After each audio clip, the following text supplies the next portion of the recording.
So it's the 27th day in the month of July 2026. A very beautiful Monday morning. Back from the weekend activities. It is our responsibility to be back here to serve you nothing but the best of breakfast on TV, which you are very much ready and prepared to do from now till somewhere around 10 a.m. where we finally hang our cloaks and make way for other programs to come your way. Quite a number of things for us to delve into this morning. Yes, the conversation on the 2026 media budget that was presented last week by the Finance Minister, Honorable Café Latofosson, is still on.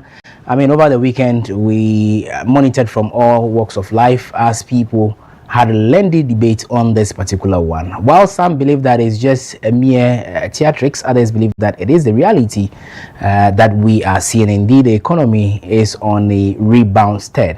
For us here in the studio this morning, there is a crucial sector that we want to take a critical look at this morning. Remember that prior to the 2024 elections, the NDC, then in opposition, campaigned heavily on one thing that they believed that was going to change the narrative as far as the economy is concerned. That has to do with the 24-hour economy. Now, one of the wheels on which this 24-hour economy will run is the power sector or the energy sector. It's a very critical and essential sector for the growth of Ghana's economy. So this morning we'll delve deeper into it. Take a look at what the Finance Minister actually said on that day, I think last week Thursday, on the energy sector as far as the media budget review is concerned. We'll get our guests and speak to them if indeed what we have seen over the few months or over the years can sustain that gain chalked in the energy sector. If indeed it can also carry the 24-hour economy as is being preached. We'll discuss all of that right here on the show. So brace up for it. But on the other side also, it is quite sad.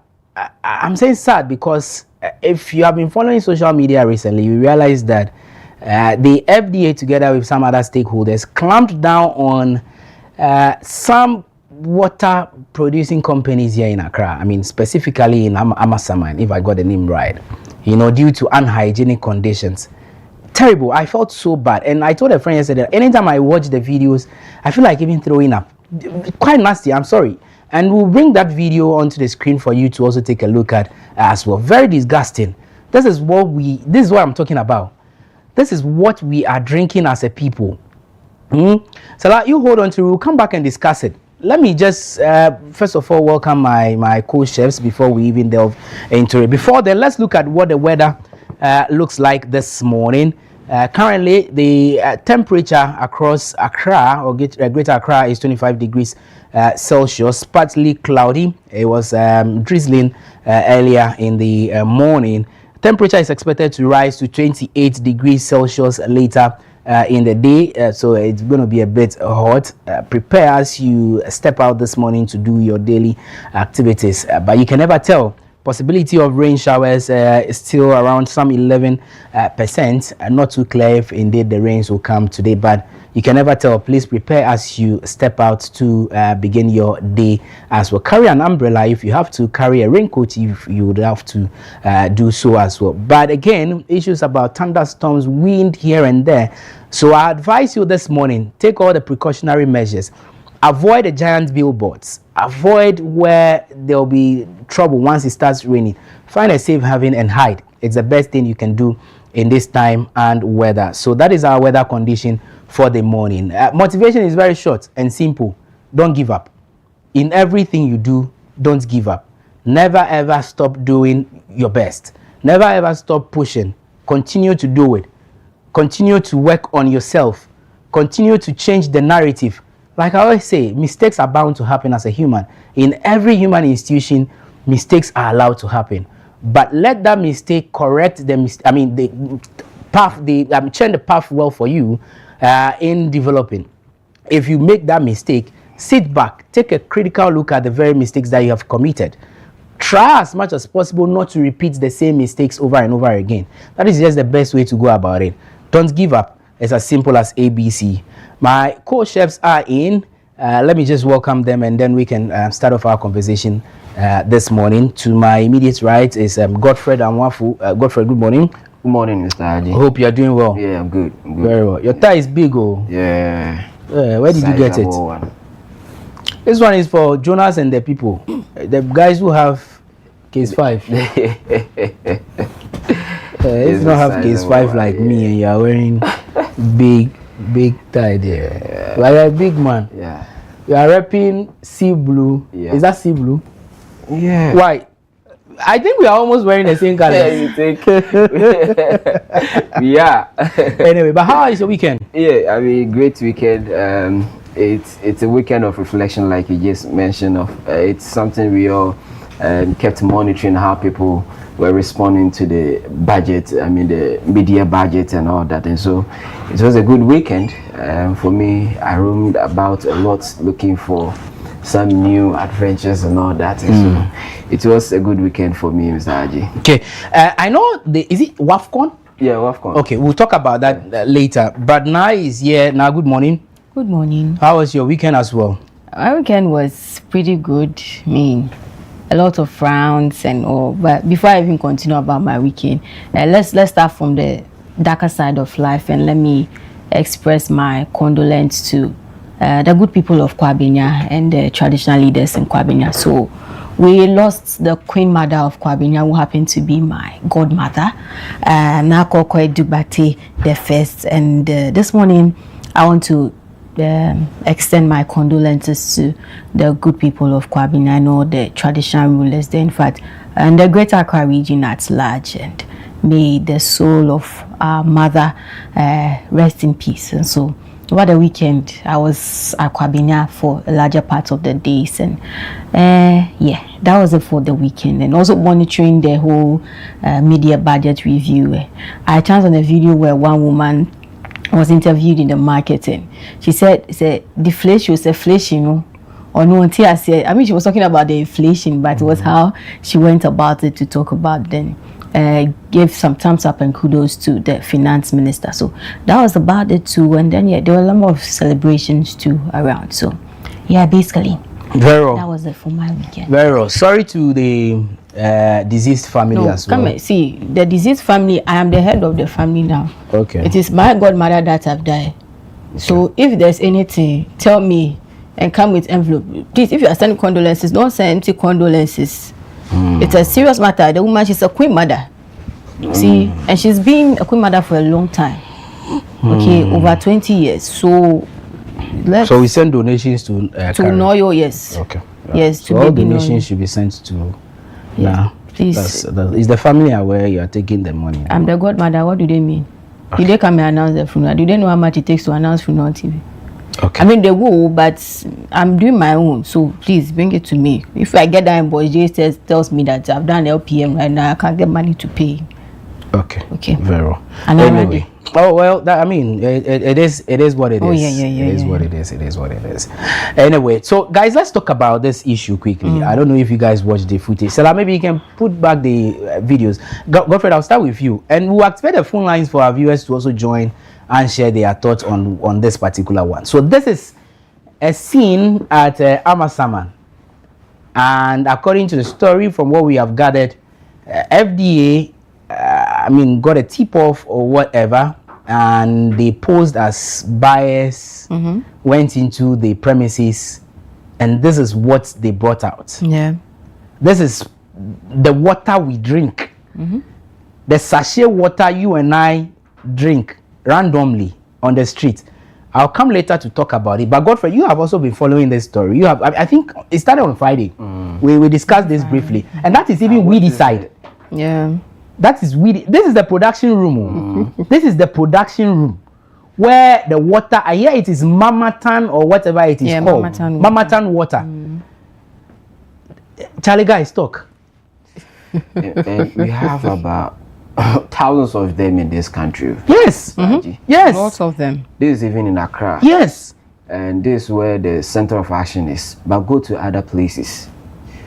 You see, we are consuming what is killing us. Look at, is that washroom there or what?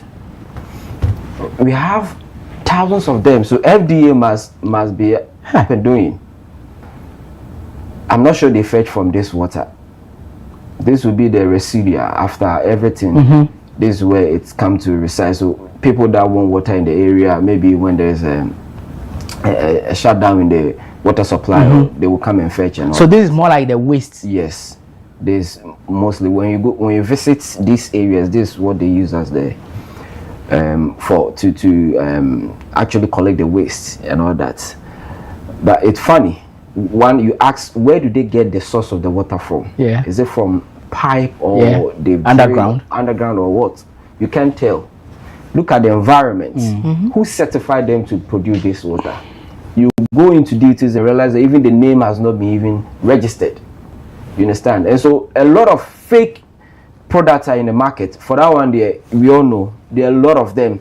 Even the genuine one that we know, people replicate them, use different name and spelling to get into the markets.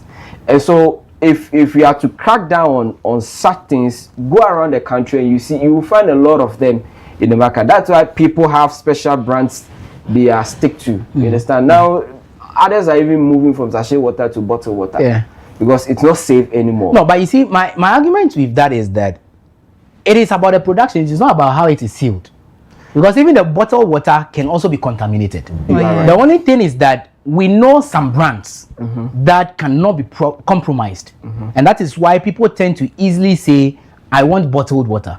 Do you get the point I'm building? It is easy This same to get company, the I'm coming water. on. This same company could also produce bottled water. Yes, but at this And in this moment, same unhygienic situation. If you look at their production hub, it is difficult for them to produce bottled water. No, you are not getting my point. I understand what you're saying. There are companies, yes, I just don't want get us to mention names of the brands. I understand. There are companies that produce sachet water and produce bottled water. So I'm saying one of those companies could easily be this one. I understand. They are producing sachet water. They could easily produce bottled water.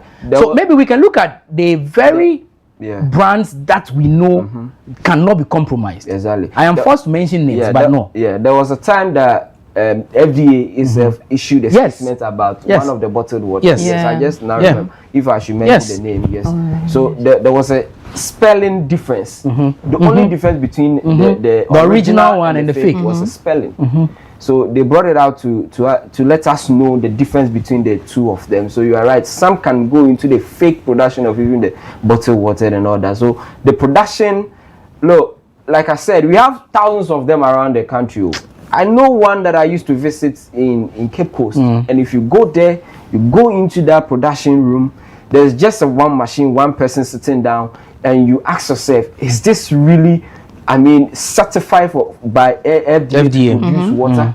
And the kind of names they give it, oh gosh, it's serious. Yes, but I mean, so that's why typhoid and all. It's so rampant. And guess how much they were selling a bag? 250 pesos.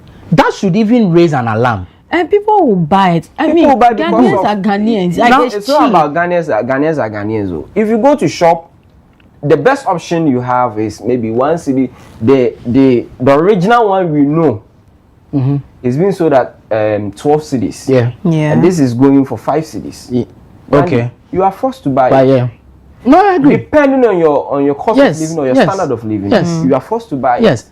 So I said that this crime is perpetrated against us, the poor. Yes. Oh, yes. It is us. It is us. Yes. But in all of this, I think that humans are just wicked. In this whole story, narration of creature, Charlie, nipa ye bad, nipa ye wicked. Ye wicked too much. But have you visited any big man that has served you with water from Ghana before? No. A bottle of water. No. So you and I cannot import. No, you can't. So it is the poor man that suffers this sort of bad. I mean, but you see, even if not important, we have American shops in Ghana. Yes. Yeah. We have UK shops, so they know where to get what the brands they need. Why are we this way? Why are we like this? I am really pained because look, a few weeks ago, I don't know if you guys remember, I suffered this nearly. Yeah. You remember? Yeah. I think 2 weeks ago. Yeah.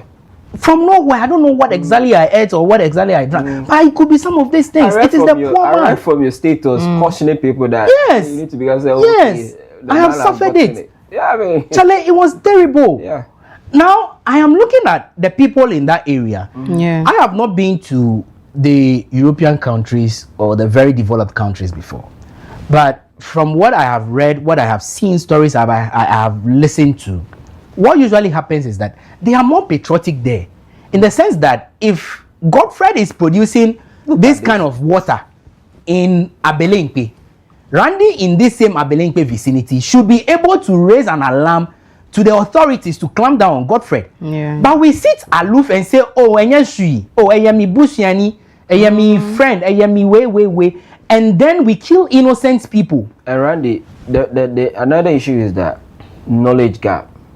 When you say knowledge gap, yes, someone might know that this is, will visit this place and get to know that no, this is not the right thing to do, or others may get there and see it as normal. It's a production hub. There's nothing wrong with it. There's a machine there functioning. There's a poly tank or a tank there, storage there. They can't see anything wrong with it. There are some of the issues it takes technical and knowledge to understand that this is not hygienic. Hold on, Salah, hold on to that. Godfrey, don't move too much. Salah, oh, okay, bring that back. I wanted us to look at the labels on your friend is saying, the pack.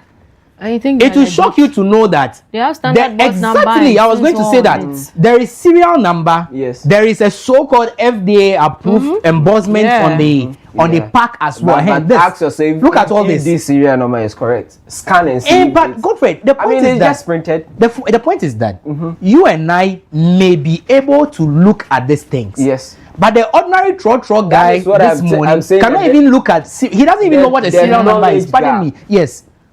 It's there. That's the knowledge gap I'm talking about. You will look at it. Yeah. Sometimes you even fall victim of it. Yes. When you are inherit to get something to drink, you might not even read it. You drink after checking this. Oh, Charlie, what did I announce your bunny?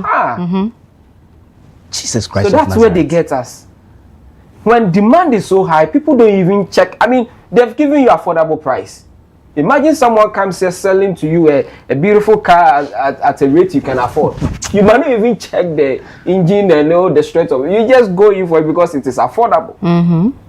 No way. Until there are some food brands you even eat before you check the label. It's, they are expired. Hey. Yes. I mean, yes. How many of us check? No, how many of us check? If you encounter food poisoning before that will reset your mind. Oh, okay. No, that's what I'm saying. That I have learned my lessons.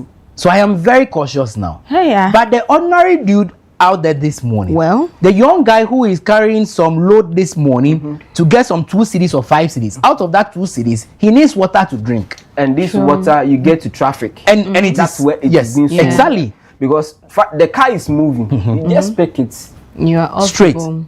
True. You won't even read. You won't know. How many of us have time to even read? Even move away from water now. There are other products that we buy. Oh yes, and you know how many of us even read? Aside the water thing, you know, FDA last week again cracked down on one cold store around Kwabi. Yes.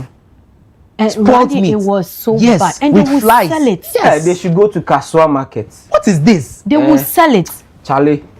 But the last time the dietitian and then the nutritionist was here, they were talking about it. That you see, when you take food out of the refrigerator or the freezer and you put it down and it gets to room temperature, bacteria start to grow on it. There's a reason they put some foods in fridge and the reason they put some in freezer.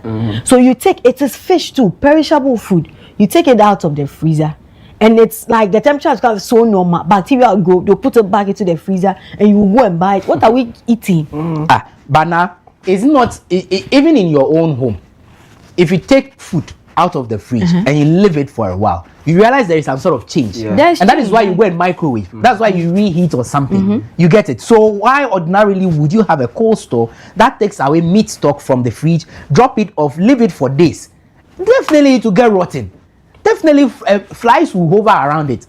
You get my point. So, I mean, and my point, and Clenham even sent a message, and I agree with that point that the workers in there, in that water manufacturing company, are the biggest problems we have. They are the most wicked people we have in this life. Look, let me not mince words, and pardon me if you are ahead this morning, but this is the reality. Now, these are people who have children. These are people who are married. These are people who have families. Do they drink this water themselves? I want to believe so. What do they tell the people who come in to buy? And you know what they have done? Per the story, the whole place is walled with gates, and then they have CCTV cameras all over. So if you are not a buyer and you are coming in, they won't open the gate. FDA got there because they posed as though they were going to buy. You see, if your time is up, it's up. If your cup is full, it's full. Oh, of course. If your cup is full, it's full. And my question again is, how long have they been selling these things to people? How long have we been consuming this? For how many years? How many months? The people in Amasimon, the guy was here last time. Kamaldeen. Good. I should even ask Kamaldeen this. That's his area. That's his constituency. Kamaldeen, how long have they been drinking this water in your area? This, oh, if you look at the and this is the meat shop. Yes. Charlie. Oh, Charlie, I didn't know yes, sir. I didn't know yes, sir. I didn't Bonnie Ben a human I am out. And no, it's not nice. Oh, it's not good at all. Then this one, when there is an outbreak, then we are shouting, "Abai be boy." Poor man cry, they punishing poor man friend. Yes. I mean, to make money. You think this goes towards for a poor man? No, what I'm saying is that I'm not saying the poor man set up this. Whoever is perpetuating this are the poor men selling.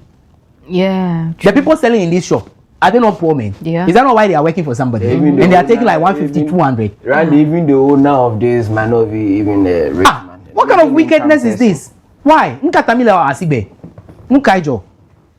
Now let's look at the regulation aspect as well. I don't know if it is because FDA cannot be everywhere. Does that raise, and Godfred, I'll start with you, maybe coming with this, whatever you think on it. Does that raise concerns about us not resourcing FDA enough? When I say resourcing, maybe I'm talking about human capacity. Yeah. Until because there should be everybody, I mean, the FDA should be almost everywhere. In the markets, in the shops, in the streets, checking some of these things. Yeah. Until FDA itself comes about to say that, oh, we are under resourced. Oh, they won't say. You want them to sack the MD. Oh, I mean, you can say it.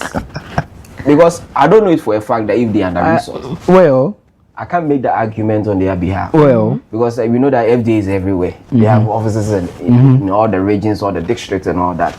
So if they say they are under resourced, fine, then we can make the argument and call that okay, they should be resourced. But of course, like some or major sectors in this economy, every part of every sector of this economy need to be resourced. For that one, there's no, I mean, two ways about that. Everybody, every sector needs more, and so if you need to add more, you will. You understand? But if it's about under resource, for that one, there is no concrete evidence that FDA is under resource. They are not the only one doing this work. EPA is part of it. Yeah. And so if FDA is under resource, there's EPA there to check it, because look, the environment where the production is being made is under your control. If the environment is not clean, it's under your control. So they are not the only one into this act. I mean, to the law enforcement. You know, I'm even sure the police can even come in at some point. You understand? So all the agents, all the security agencies can even collaborate to do this. So until they come out to tell us that, look, we are under resource, and for that one, that conversation should be down. But maybe are they up to the work that they're supposed to do?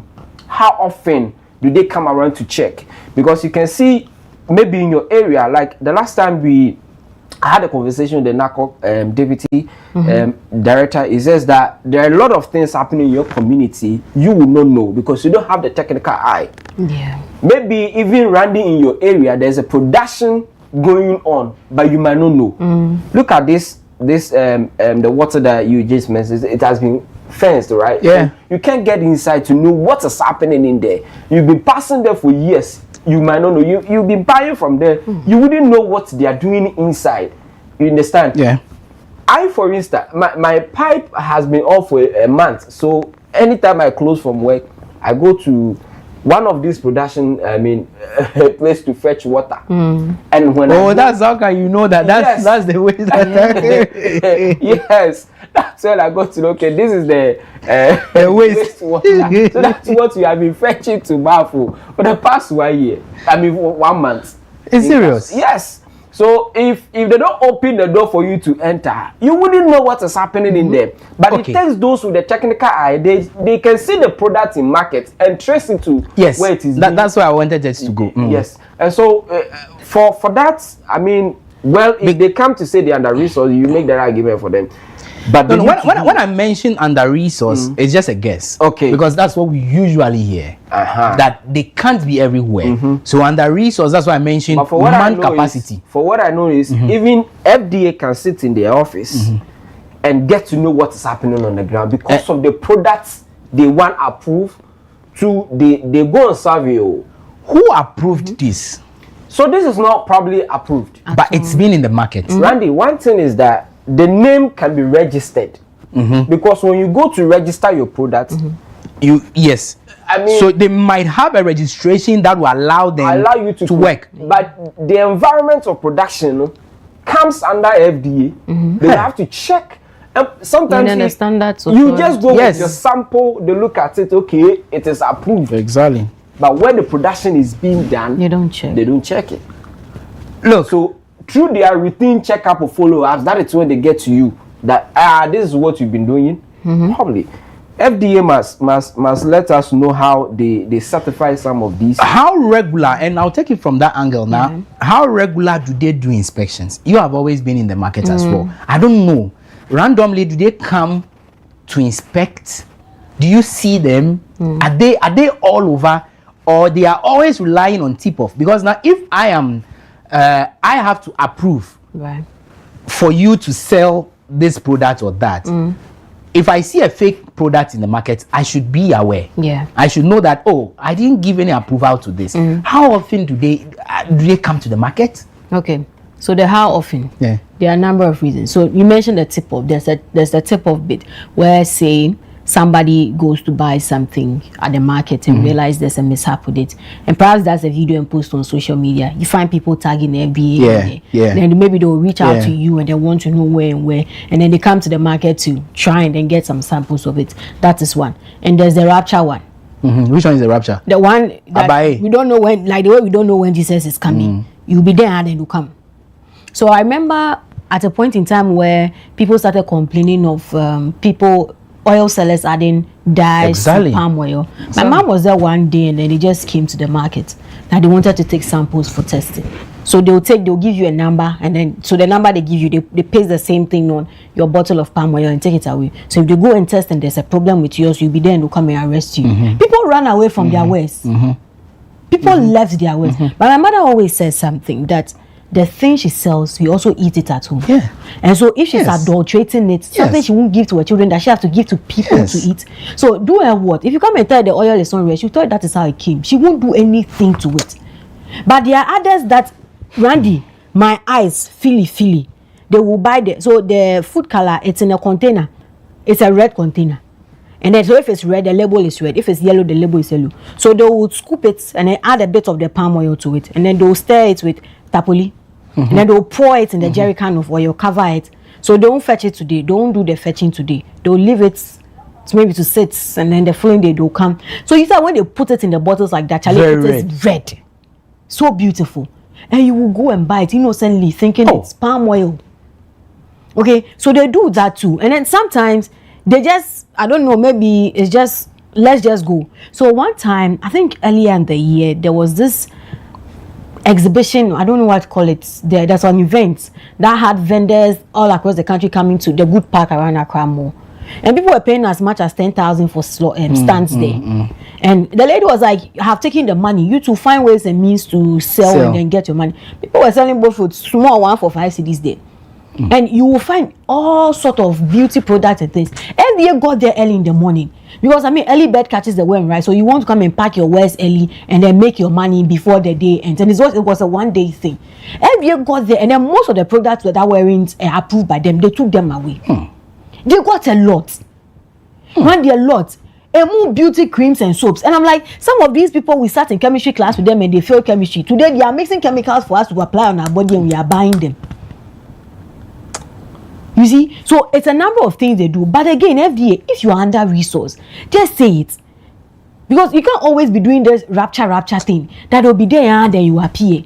They'll be there then you appear. You get into some of the markets and some of the things that are going on there. It's in our word and my use way.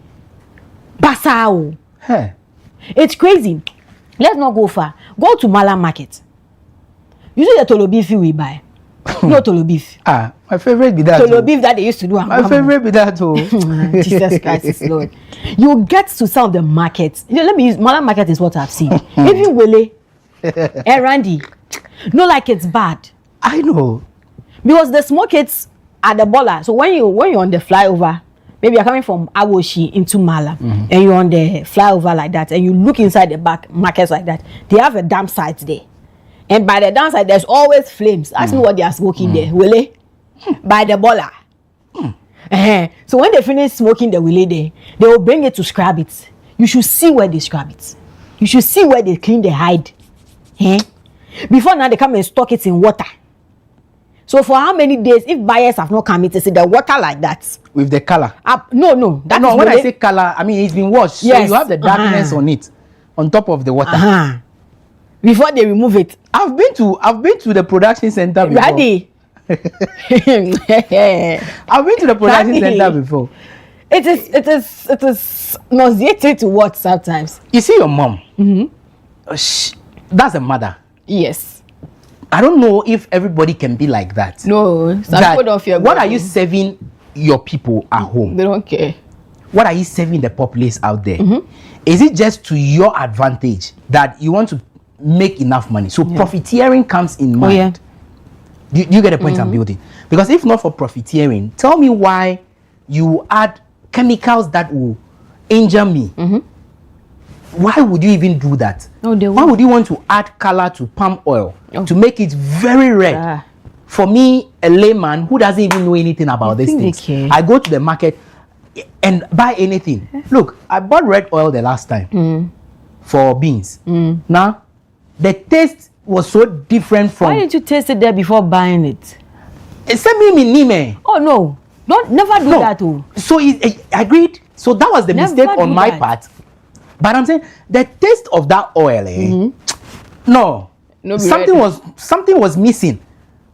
So I just left it. Got a different fried oil for my beans. Exactly. But I don't know how this product gets into the market. Because usually we hear of them after FDA has gone round to do their crackdown. Yeah. That's the only time we get to hear that this food has been adulterated, this food has been bad, this food has been exposed. It's so rampant. This adulteration, it's become very normal. You know, until recently we heard that now the beans, about that we buy. Yeah. You see, usually you buy beans and you find weevils in it. Yeah. So some of the traders, they go and buy it to maybe Salaga markets. That's where they buy in bulk. So if they come and buy maybe 50 bags, it was like maybe 6 months. They're not going back there to buy. And by the time they open one sack, maybe in the 5th month, there's all weevils in it. So now they add cement to the beans. Hey, I won't be surprised. Hey, they add cement to the beans to preserve it. Have you been to the market and seen house fire on Kobe before? No. You know formalin. Search what formalin is used for. Formalin, the ones you mentioned formalin, we know it's for dead embalmment. Bodies. Yes. You know what? I'm not doubting the cement thing on the beans. Yeah. Now, you know when you sieve the beans to select the best ones and the stones and whatever out of it. I see where kataba are white. Yeah. Beans that ordinarily I see where are white like. So you realize that something has been added to the beans. Yeah. Cement with that. Nobody wants to run at a loss now. It is crazy. Should we stop eating? And do what? How will we survive? We can't stop eating. No, how will we survive? I'm just saying, it's just a rhetorical question. How not necessarily for you to answer, but then maybe we need to start growing our own food. But can we all have that land and space and time? No, because the apartment you are in, then do you have a place where backyard garden? How many spaces? Like the space you sweep, is it that big? No. Now I am afraid. Especially for those of us who always buy. I am really, really afraid. It's scary. After I saw this over the weekend,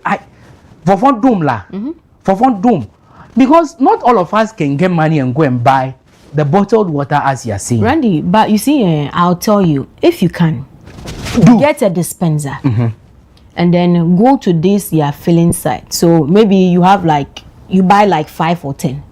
When it's finished, go to Oyarifa. You know there's a water production factory at Oyarifa on the Oyarifa road. I can vouch for them. Get into the factory, they will wash and refill for you and bring it to know what you are drinking. You know that thing called typhoid? Maybe, yeah. Randy, that thing called typhoid. Yeah, nah. No, me, I've stopped drinking sachet water. There's this man that comes into our house to sell the sachet water, and the bag is 6 cities. It's one of the days. It was my mother too that way to bring that man. And now, like the whole house on Sunday when he comes, everybody will buy, oh, mommy 4, mommy 5, mommy 6.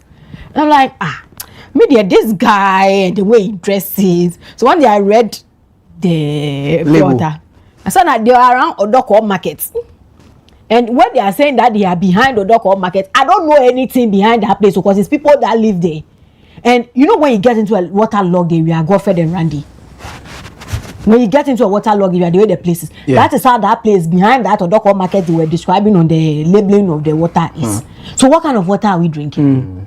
And so I told my mother, nah, we can't be, is that what I'm saying? We can't be taking water from the guy. So what is this? Oh, so I think this bus stop boys, they also went to the shore and to do some cleaning. Can they clean all this, Randy? They are now into recycling. Yeah, they are doing recycling now. They need more plastic blocks, plastics and all that.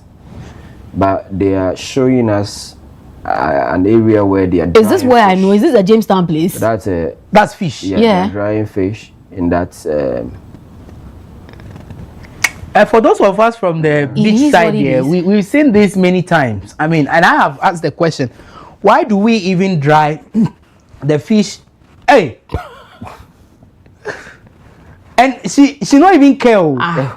She doesn't even care that people are hanging around. That's what I'm saying. For those of us who are from around the beach, we are so used to this that. No, but like who brought that concept of this open-ification? I don't even know. It's bad though. It is now. It is bad. There was this beach house around Kokobite I used to go like sometimes to spend my weekends there. And you want to take a walk on the shore and then you'll be seeing all kinds of things right there. Like no. Now why do they dry the fish in the sand? Oh, it's for preservation.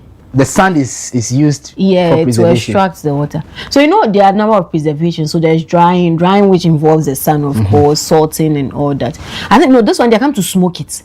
So they'll leave it so that the moisture, some of the water can leave it before they go and smoke it. Then they'll bring it. But salmon fresh, right? The one you like for Banku and Pepe. Oh, Yehovah, Shitolu, my favorite Shitolu. No, guys. On a more serious note, this is crime against humanity. You've not seen anything. Charlie, let's go back to the water issue first.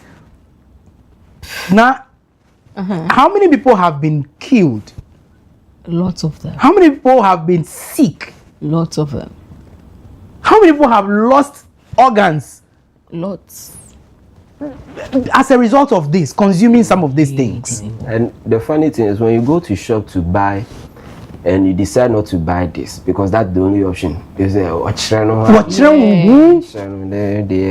You make sure I'm home because of my health. Take your water. Take your water. Something all of us. Imagine going home with a bottle of water. Take your water. Oh, when? That's the small Accra you go carry, they drink bottle water.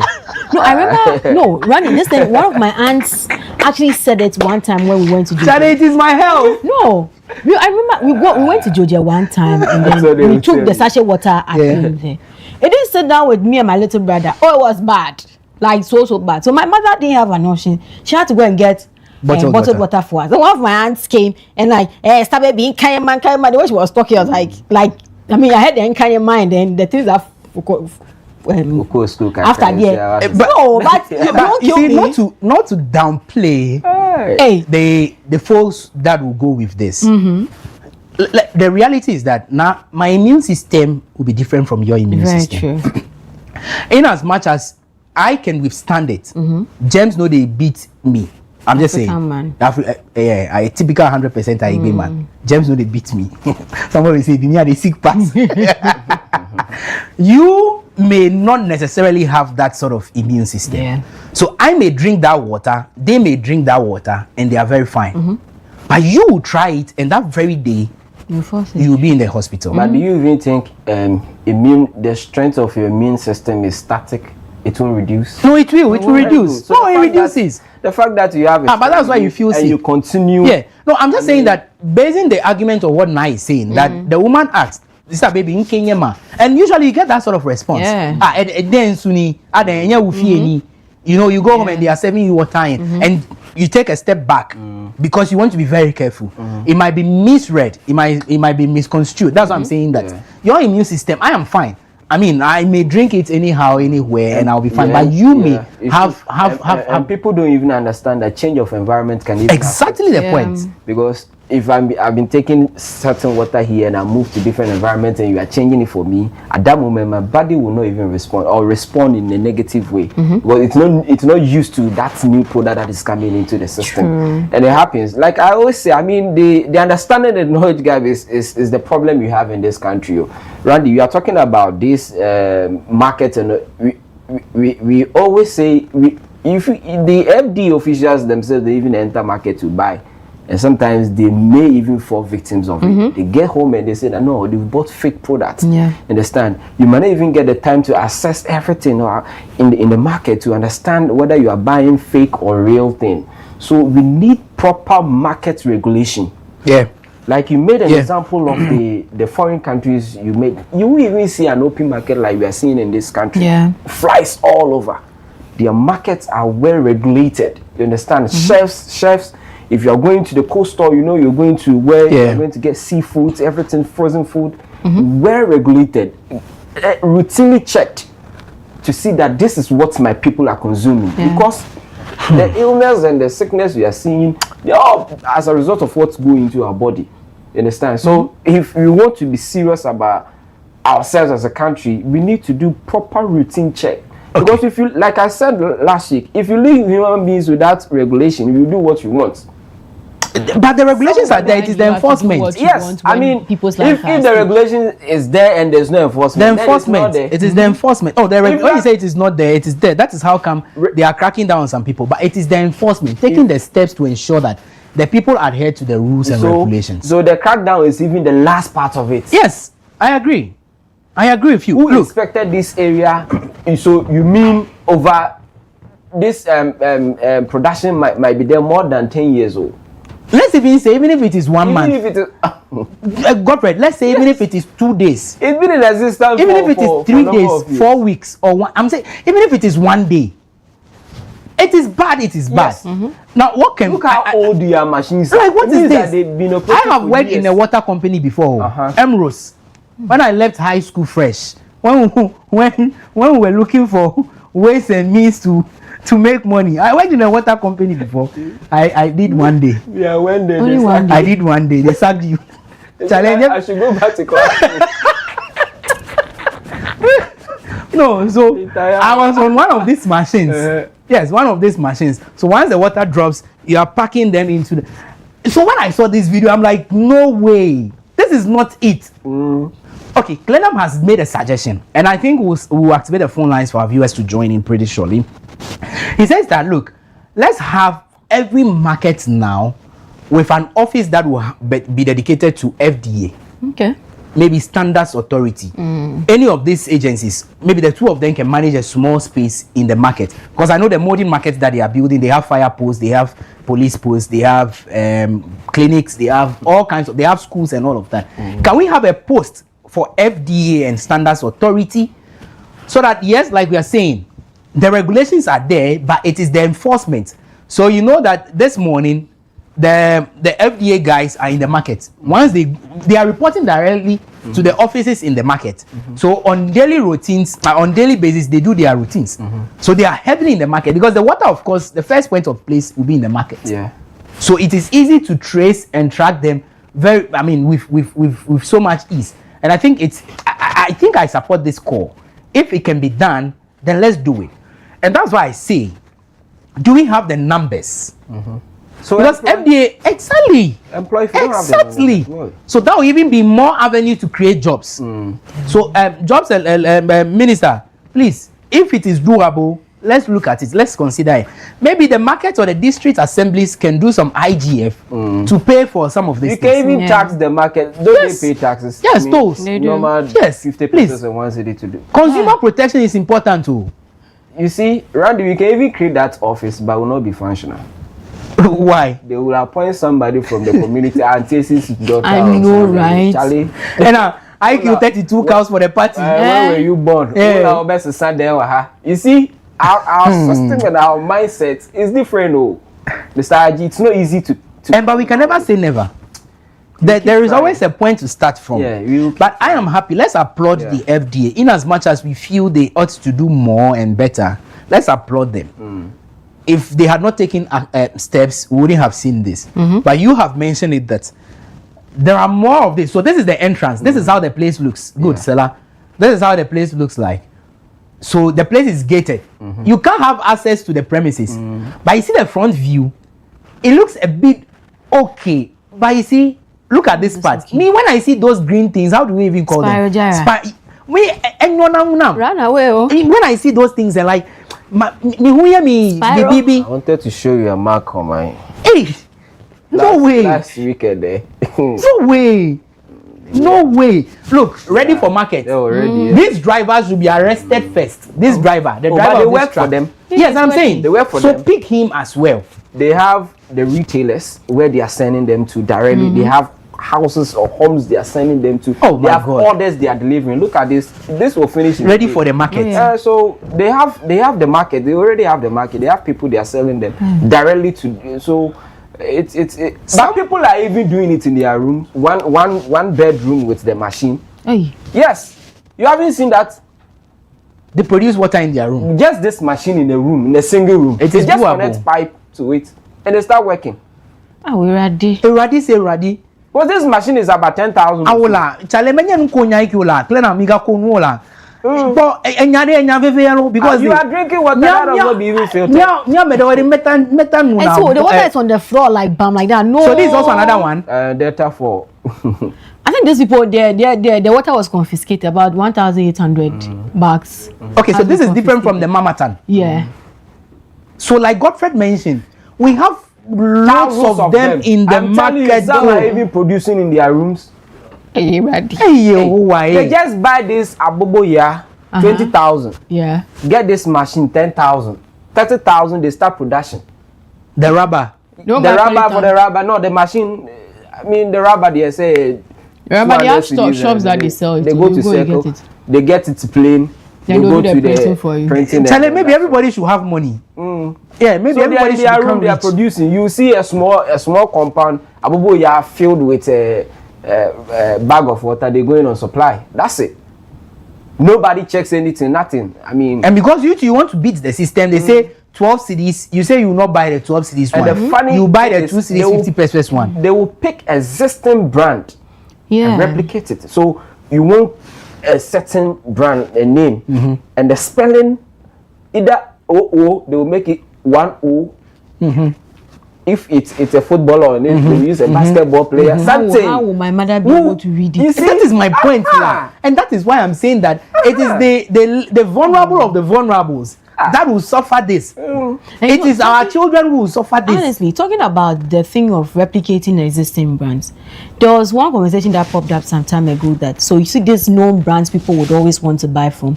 Now their drivers themselves have some of the pumping machine, like you say, in a single room. They go and replicate the rubber. So with their name, exactly. Simple. So if the person gets to the factory and picks maybe 500 bags of water to go and supply, he will pass home and then carry extra maybe 500. So he will make sure he finish selling his before selling the original one. And it's coming from them, like that's their branded track. The person is wearing their shirt, you will buy from them. I know how you can tell the difference. The original ones usually have thick rubbers. And the fake ones, the rubber can hold it like this, and it's very, very. It'll be like a drink song. You can't put your hand inside. It'll be like a drink song. You put your hand inside. I bought one from my regular, where I usually buy. So the day I went, the woman was like, "Oh, Evo, like it's finished." Yeah. So, it comes with some thick rubber. I said, "Oh, you go and try this one and see if it is okay for you." Then Easy already. Charlie, let's take a break. When we return, let's activate the phone lines. Let's hear from our viewers. I beg, in as much as we bash, what can be done? What do we do to ensure that this thing stop? you as the viewer, you as a consumer, you also have a responsibility to play, right? You have a role to play. Have you reported any of these cases? Let's take a break. There is more after it.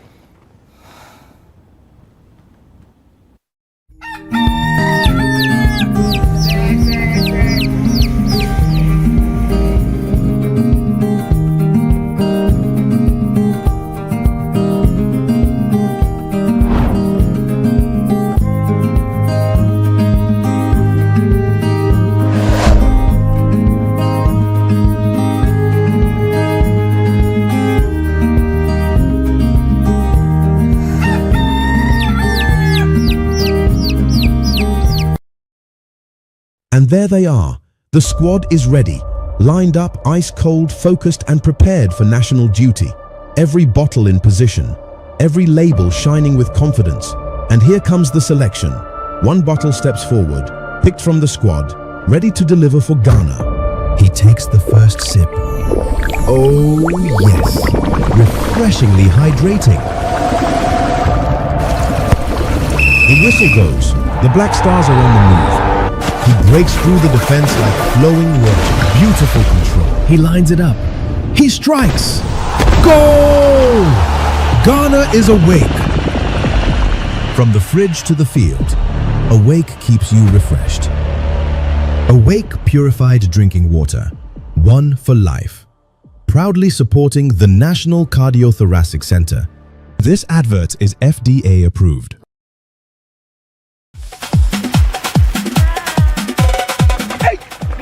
Big game today as Ghana faces England. And the whole nation is ready. Shot on target. Oh, what a save! Benjamin Asari flying for Ghana. It's always safe. Every day, in the moments we love, we rely on clean and safe water that flows from Polytank. It's not about the 90 minutes, it's what you put into the 90 minutes. It's not just about the win, it's about the will to win. It's not just about the jollof, it's about what's inside. This advert is FDA approved. It's not just about the game, it's what you put into it. Now there's more Kivo inside. More to enjoy, more to share. Fortified with iron, zinc, and vitamin A. More Kivo inside, more joy for you. More Kivo inside. No matter who you are or where you are, Kivo has got you. Kivo Gary Soaking Mix, a taste of Ghana. Kivo you. This advert is FDA approved.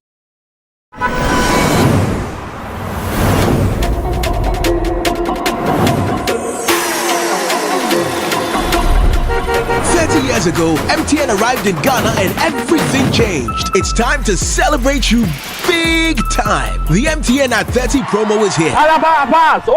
Watch a kill point. Win one of 9 Toyota Land Cruiser Prados. Your share of over 10 million Ghana cedis in rewards. Let's be your connection plug in your everyday hustle. Make video calls, browse the internet for business with family and friends. Make that money move and stay ahead. Because every move counts. Dial star 530 hash or visit my MTN app for more. So results be a coffee faba. Hey, Minia, where are you? Daddy! Yeah? How did it go? Social studies, excellent. English, excellent. Science, excellent. Mathematics, excellent. Every subject, excellent. What are man? Me. Choose Excellence Series from Crash to SHS. They are GES approved and they are trusted for over 15 years. You can find Excellence Series across the whole country. Excellence Series. Excellent results are assured. Women-Chat Excellence.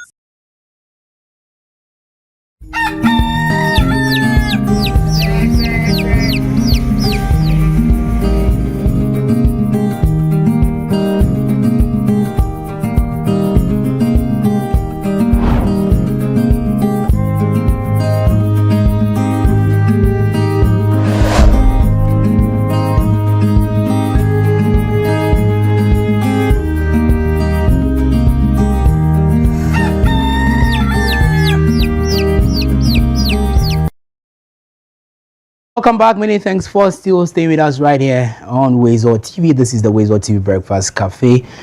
We're still having a conversation on the FDA's crackdown on some water producing companies for unhygienic conditions. The phone lines are active now. 055-269-7939. 055-269-7939 is the number. Let's hear from you as well. What do you think? What must be done? What are you consuming as a layman out there? What ought to be done to ensure that these things are eradicated from the community? Because as we all mentioned, from the footages that we shared, we saw Mamatan, we saw Virgin, we saw about 3 or so of those. Before, yes, about 4 of them or so in the videos. Yeah, Godfrey. Randy, there's more we need to do. I think the FDA has also issued their statement and even platform you can also report. If you suspect anything fake in the market, you can report to them and they'll come around to check. Like you said, they might not be everywhere at the same time. And so let's all be careful about what you consume and all that. You were trying to understand the process that you go through to register your food product or any product with the FDA. Now there is this 7-step that I wanted to share with all of us for us to understand how someone gets products registered under FDA. Randy, if you look at, like I said, the crackdown is the last part of it. It says that first is the application. The manufacturer or importer or distributor submit an application for product registration with the FDA. Second, documentation review. So the FDA reviews documents such as product formulation and ingredients, manufacturing process, certificates of analysis, labels and packaging and good manufacturing practice. So with these 2 steps, this water manufacturing companies they'll go through easily. Now, facility inspection. So this is where probably will push them away from even registering with the FDA, because when they come, and mostly when you are starting the production first, everything is new. So they will come and see nothing wrong with it. But as the production goes on, they forget the sanitation part of it. So you understand? So the third one is the facility inspection. The FDA may inspect the manufacturing facility to ensure it complies with good hold on to that third spot. Let me pick this call and then I'll come back for the rest. Hello, good morning. Hello, morning. I'm Atipala calling from Santos, Legon Hills. Okay, please go ahead. We are with you. Like within this problem that we are facing in this area, they have to first like maybe some app or something that they will create for us. So that maybe if we see this thing, maybe we can contact them straight.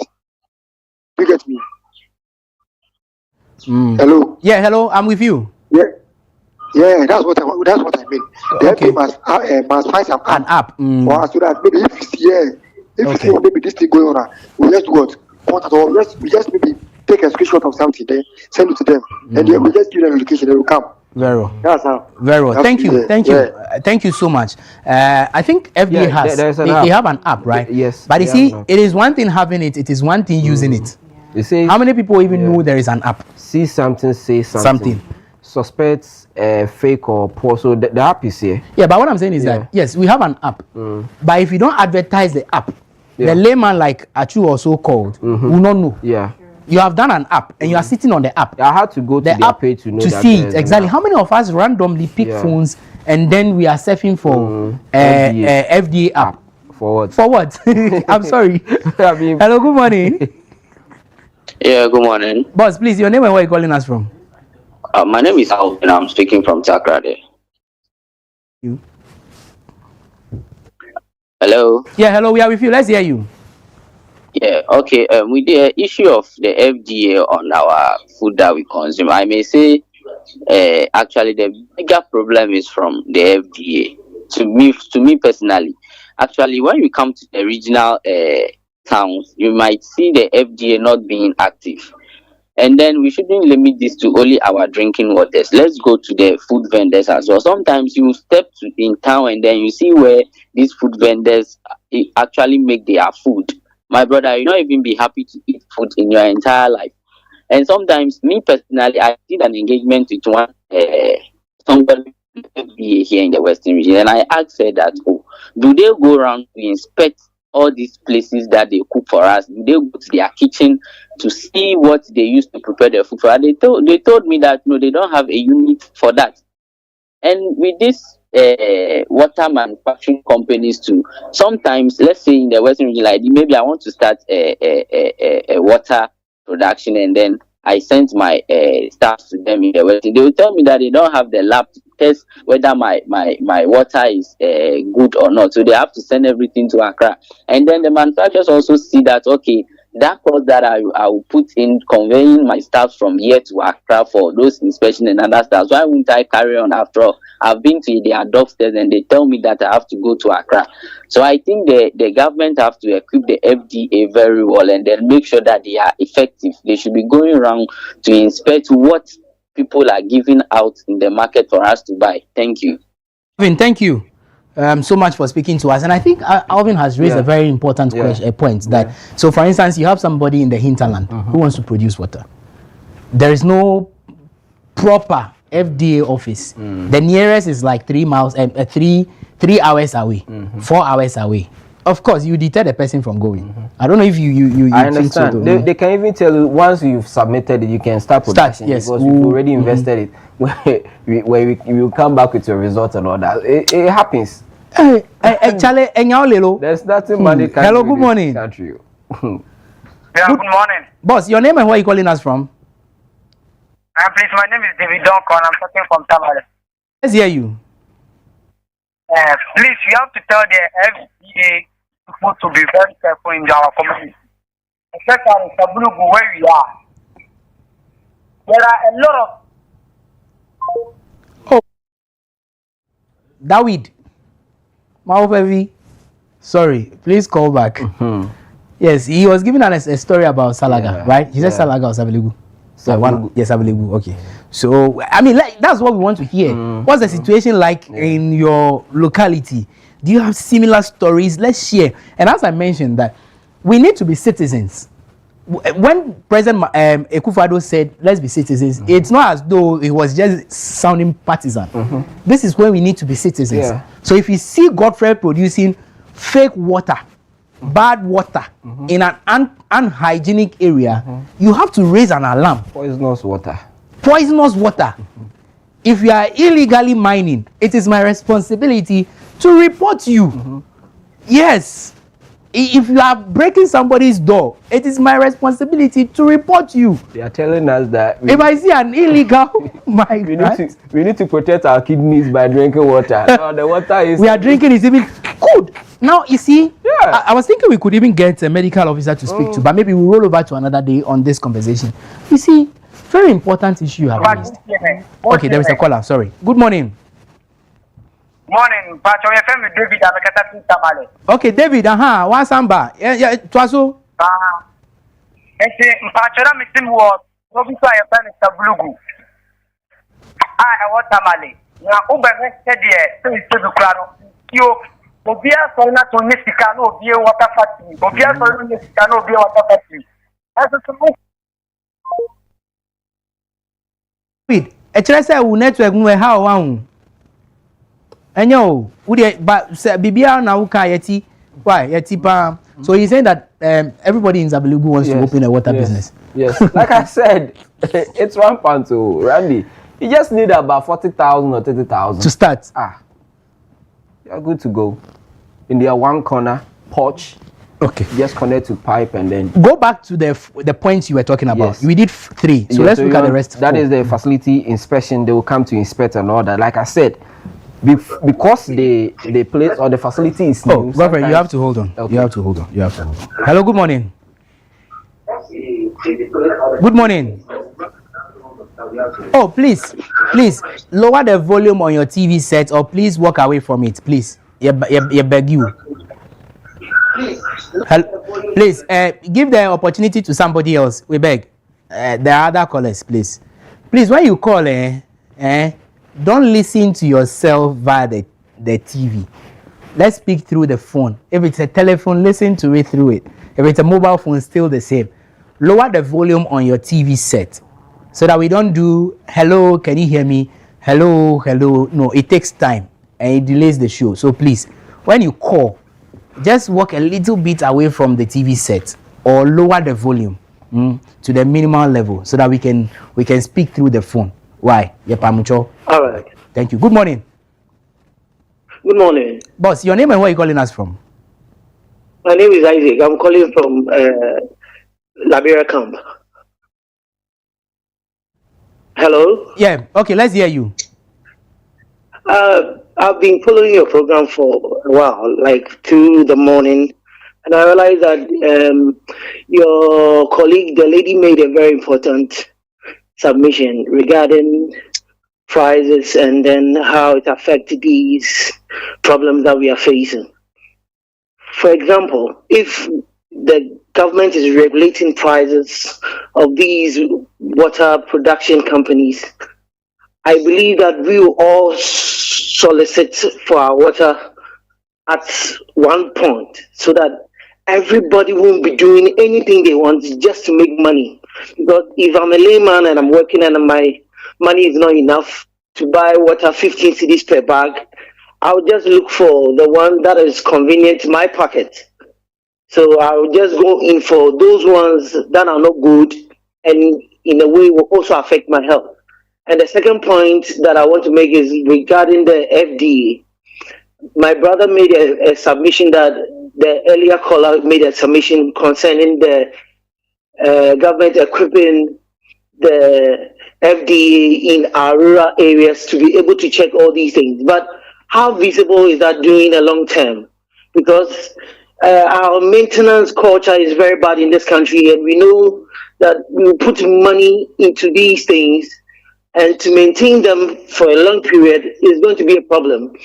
We put money in there for a while to be working and functioning, and then the next moment it is defaulted, and then everything goes back to square one.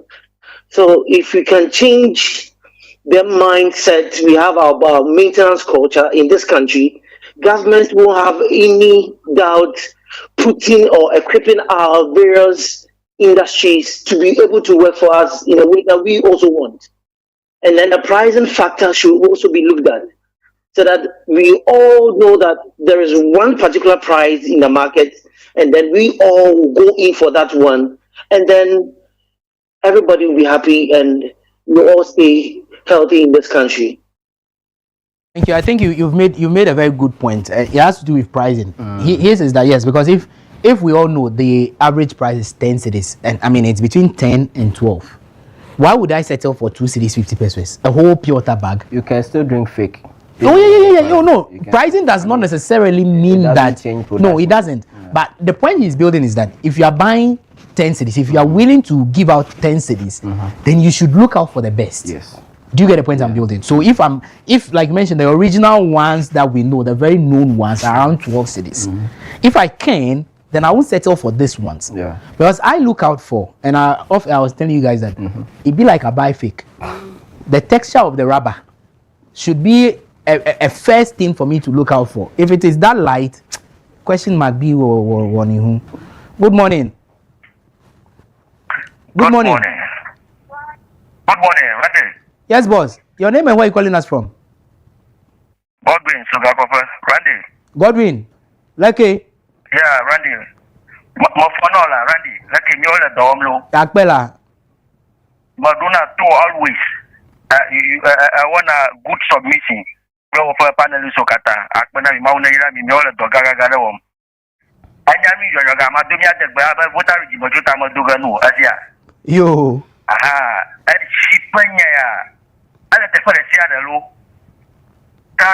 food and drugs board top of Doda, senior, but no, no more no, about the Bonoji, internal generator fund, or no Gido, or the system and I play the Varo not chat. Not just a mule, a blue woman, low. Yapan Dapo, Kuraha, to the upper the Fakata, the Paro, look what the problem more damned. Kapako the grass machana more 7 man, Randy number now 5. You cry. We are going to die. We mean that it's oh, your mother, we like to when I put dog guy or the more got you or them come to me at Panami Mountain. Godwin Akpe. Godwin, Godwin, thank you. If I were writing Edwigi would have been Godwin or Ahaji Godwin. My cousin is Ahaji Godwin anyway. But basically, what he's saying is that he agrees to whatever we are saying. And he says that when we go to parts of the Volta region as well, similar things are happening, especially where people cook. The kitchen where people cook for sale. So your favorite gobe joint, your favorite wachi, your favorite kinky, where they cook these things. Sometimes some of the places are ISO. So that's what he's saying. So he says that he agrees that maybe the assemblies can have a platform where the internal generated fund will go into the coffers that will support the work of the FDA. If indeed we should have people going around the various markets and all of that. Let's pick the last caller and then we can call it a day on this segment. Hello, good morning. My brother, good morning. Yes, please speak up a little bit. Your name and where are you calling us from? Oh, Pacho, we did Kobe, but no Café free Adeso. Okay, Kobe from Adeso. Ain't you? And Menyaji program we are on Menyaji. In fact, Menyaji Papa, because that I don't know so the Moton Abontia and a question. Ye no so no ye no nyoma. Ye no pa but nyoma ye shan mungu yi munyenji. Ede me ka say e wi say wono ade mienu no pe ade mienu pa na yemi which is enframa ene nsu a ye no ko yimu. Yimfu yi pa. Yewo nsu bebre abonten a menim che bi efo no omo ya we so omo ya we. You don't know. Akwa de say obi a pe ni botomu kikenti no. Nti akwa de say obi a soro na odi nsu bia ba bonten keke.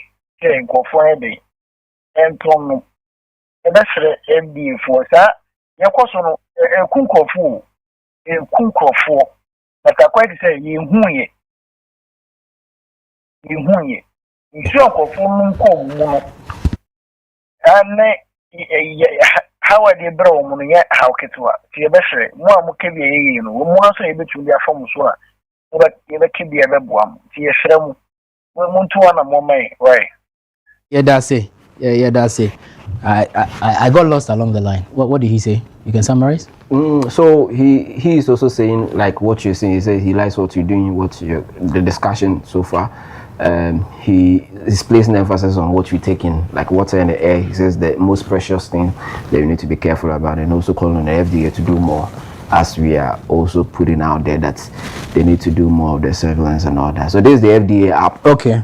Somebody asked of the FDA app. Our friend from East Legon Hills. Okay, that's the app. So you download the app, Med Safety app. For this is even for medicine. Okay. This is for medicine. Okay. Maybe you go to buy medicine, you are not too sure about it. And another critical thing, Randy, we are not talking about. Medicines. Yes. Yes. Medicine. Look, these people dedicate time for this. What we consume. Yeah. You get it. But you see, finally, our take on this before we do birthdays. Look, it is good we have an app. But go to Accra. Go out from here. Even here, let's do a survey in this office. How many of us even know there is an FDA app? Oh, I just told you I went to their page and realized that there's an app. And that's what I'm saying. I'm saying it is just right now that you know. Yes. And they published it, I think 5th of July. 5th or 8th of July. How much will it take? Hold on. How much will it take FDA, Standards Authority, all these agencies to use their own social media handles to promote the things they are doing? Granted, they use their social media handle. Maybe people might not even know much about them. How much would it take for them to do media talk? Yeah, yes, I'm coming there. If they will not do media talk, maybe why are they not even picking their course? The media, we call them. Please, for your information, we called FDA. We called them yesterday. We called them this morning. Whilst on set, we were calling them for reactions. Call them if they will not answer. If they answer, they will ask you to write a letter. Rahel has been working on a feature recently. Yeah.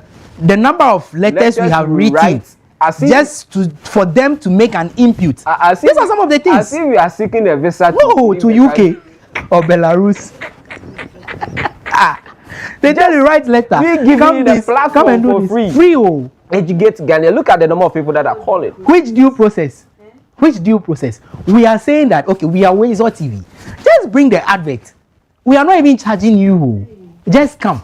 Come and sit down and let's talk. Come and let's talk. Conversation. Meanwhile, you have PRs. So what are they doing?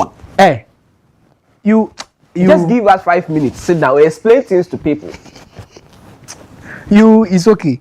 But please, FDA, Standards Authority, all the other government agencies, if you know you are putting out something that the public ought to know. I've seen some private offices and shops. You know what they did over the weekend? I saw the videos on TikTok. So they have workers there who are dancing. So they say, my social media manager says I should dance and advertise my products. Else they will start like that kind of thing. So, and they are getting attraction. They are getting the eyeballs. Yeah. FDA, maybe, I'm not saying go and dance, but maybe use your social media handles and propagate some of these things. Randy. Just as we have seen these videos from social media, we beg the app should be visible so that we all see. Let's download it. Everybody has a phone, and you see, and come on, apps that people are having apps that are looking out for leaks. When we can have FDA apps, yep, you beg people. Why? We get because your platform might not reach a lot of people. You see, since 8 July they posted this, Randy, they have 31 likes, 2 comments. they are not making it. You see, you are not reaching the people, so use other platforms. So you have, public announcements that the media will do for free. Because this is about health. Godfrey, Godfred, I feel you. Oh, whatever you're saying is true. They need to be just innovative. There's too many people in offices who are doing nothing. The social media person in there, what's his role? What's it doing? How are you changing the narrative? Yes, the stories are out. So what? There is an FDA app. What are you using it for? How many people even know? Who has downloaded this app? Who even think of going to FDA's platform to check app? All right. What happened to that yellow, green, red embossment? Is it from Ghana Standards Authority? Made in Ghana. You remember we were told some time ago that for whatever product you are buying in town, that should be a label on it. Yeah. And it was more towards tax. Right? It was more for tax. Yes. Good. Within the week, we'll come back to this conversation. Now, today is 27th, right? Boss Jerry, good morning. Yeah. How are you doing? Jerry Haman. I trust you had a good weekend. And I'm greeting you. Brandy. Special one. Yes. We was 27th July 20. Are you done greeting him? To verify fake greetings. Okay. We need an Which app. one is how to verify? Wezor app. We need an app. But I've been greeting Boss Jerry since 2 weeks ago. If it was 27, greet him well. The way you are, that was fake. Greet him originally. Hello, Boss Jerry. Good morning. How are you? And I want to believe you had a very, very great weekend. We are back. Yeah. And today is 27th. Yeah. So we say we want to greet you specially. Yeah. We've been greeting you every day, but this one is very, very special. Yeah. So today not his birthday. No. He said maybe. But we said every 27th we will celebrate him. That was what we said. Belated after his birthday. We said that every month. But his birthday is not even 27th May. No, but we said that we all agreed here that on every 27th we will celebrate him. Okay. Not a birthday, but we will celebrate him. Or as a special. Yeah, as a special shout out. Okay, so Boss Jerry, we celebrate you today. Yes, we were supposed to put red carpet at the gate for you to walk in, but forgive us. We'll make sure we do that tomorrow. As we are doing that, so please make sure your pen is expediting things. We beg. We need to see alerts on our phones. Thank you very much for understanding, as you always do. And we'll be glad if you can channel some. Anyways, about that, I'll see you at the back. You mean carry forward? Oh, not ahead of time, but. No, if I take the carry forward, then what I do, like you understand. I feel you. I feel you. You are the language is very, very simple. Because Charlie, it is very important. Yeah. As you are greeting, what happened in 1860? It is very easy that it can happen. Between now and then, What happened in 1860? I don't understand. I thank God, okay. It was, act quick. Ayo. And as we are greeting Boss Jerry too, Boss Joshua, good morning. Very, very special good morning to you too.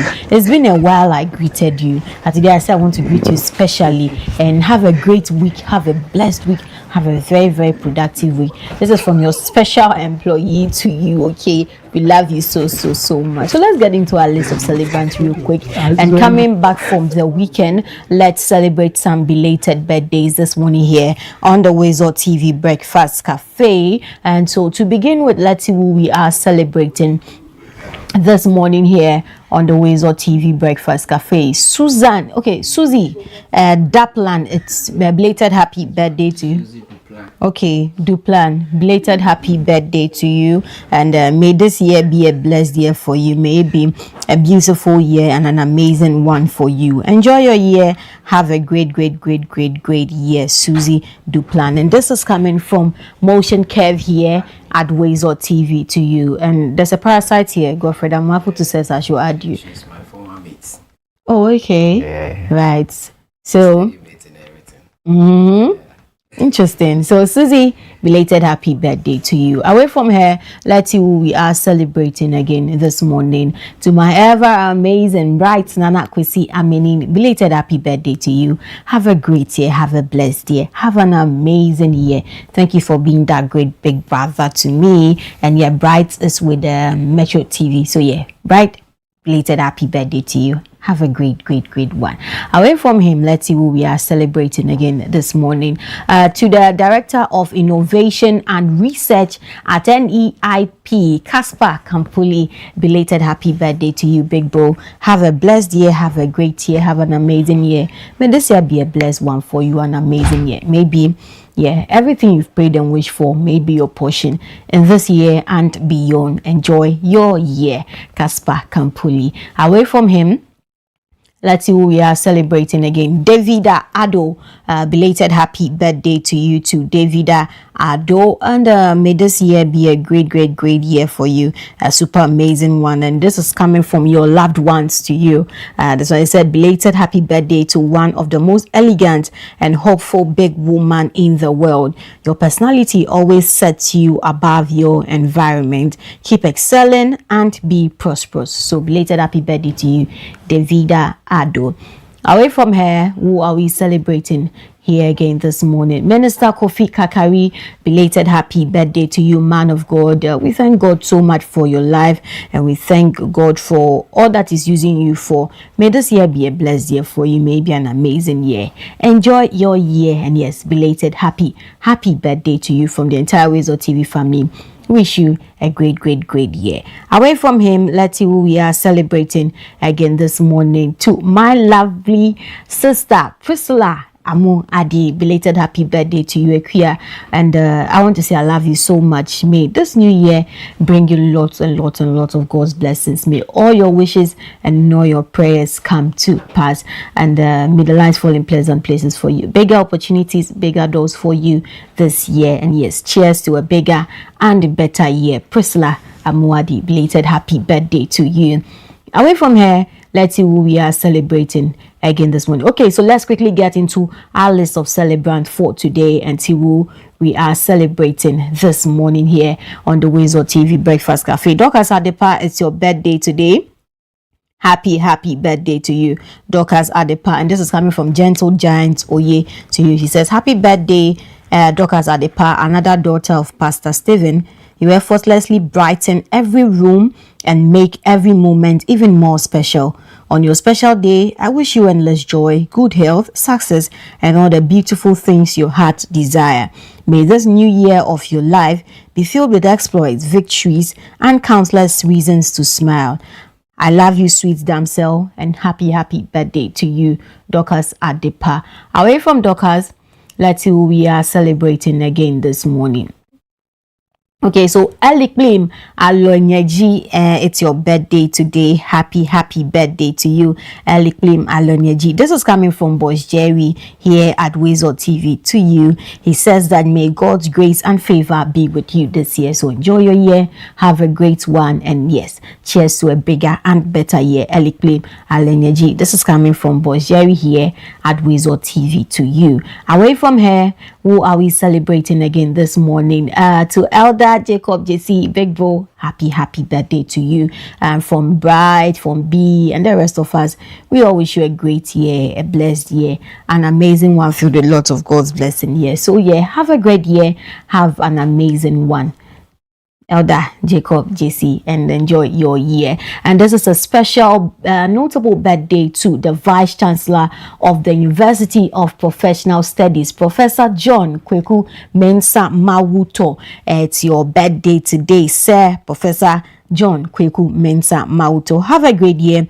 Have a blessed year, Prof, and may God continue to bless you and continue to use you for all the great things He's using you for. We celebrate you so much, and yes, it's a special one from me to you. Have a great year, and yes, the entire WoezorTV family too. Wish you a great year. Professor John Kweku Mensah Mawuto. Away from him, there's another notable birthday to my mother, my madam, my love, my everything, Dr. Bernadette Na Hoffman, Deputy Director General in charge of Finance and Administration at Smith.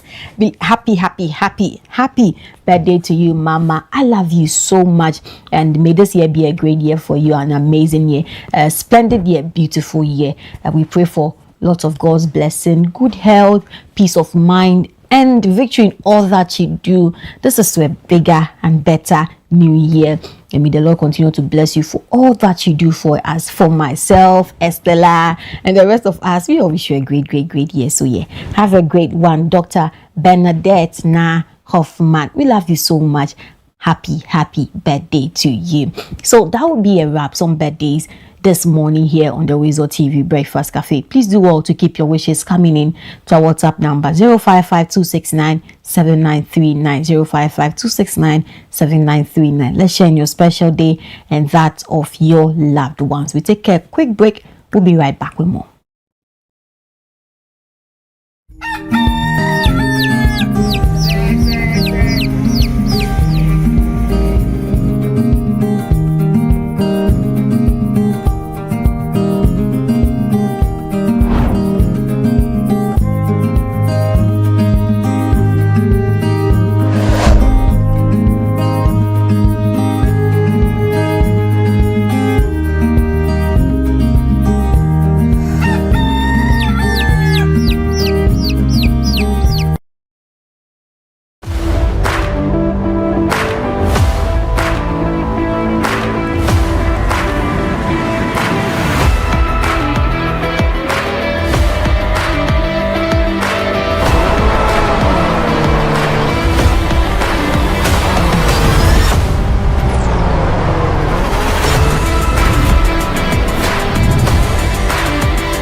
From the heart of our forest, where the beautiful gigantic baobab trees reside, to the city where culture meets tradition, pulse of Accra, where the energy of the people fuels the nation's spirit, to the cascading beauty of the waterfalls, where the earth breathes life.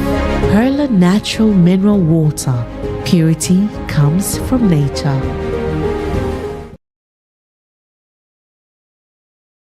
Hey baby, I missed you so much. What are you doing right now? Emeka, I'm in the car now with my family. We are going for lunch. I'll see you in the office on Monday. Yes. Sometimes you don't have a way out. This Emeka is a very funny guy. With SportyBet, you do. Because with our maximum cash out availability, there's always a way out. SportyBet, winning is now that easy. Star Oil has been in Ghana since 1998. The reason we are able to provide fuels at affordable prices is because we use our own trucks as much as possible, and so we are able to use our haulage income to subsidize the fuel at the pump. We also run these stations with our own staff. Other competitors use investment partners and retailers who they pay significant margins to run their forecourts for them. We also have deployed IT infrastructure across the country to allow us to be able to manage these stations efficiently. All our vehicles have trackers and we monitor them real time. So more and more our loyal customers have come to know Star Oil not just for low prices but also for quality products. Star Oil, quality and affordable fuels for all.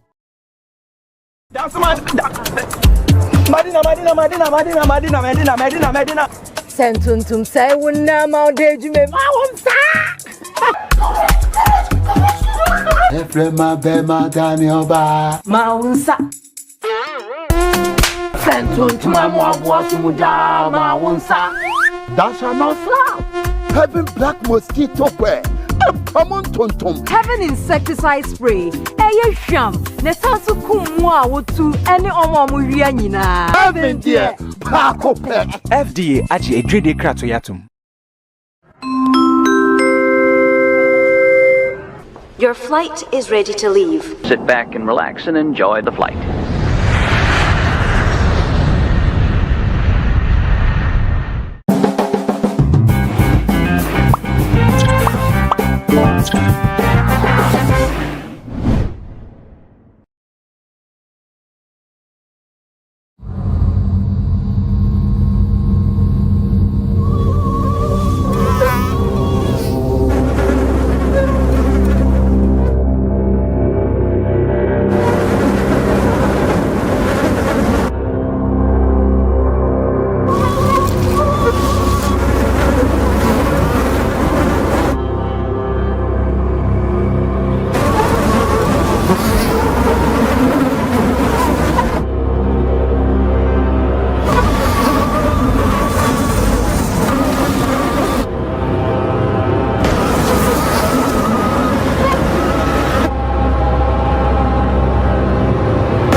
We can be the generation that ends it for good. Malaria must die, so millions can live.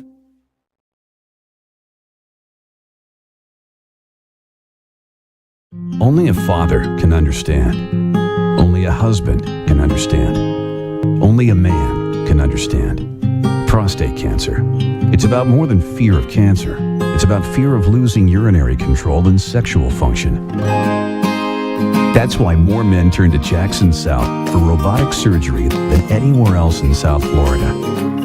Get the facts at jacksonprostatefacts.org. Miracles made daily.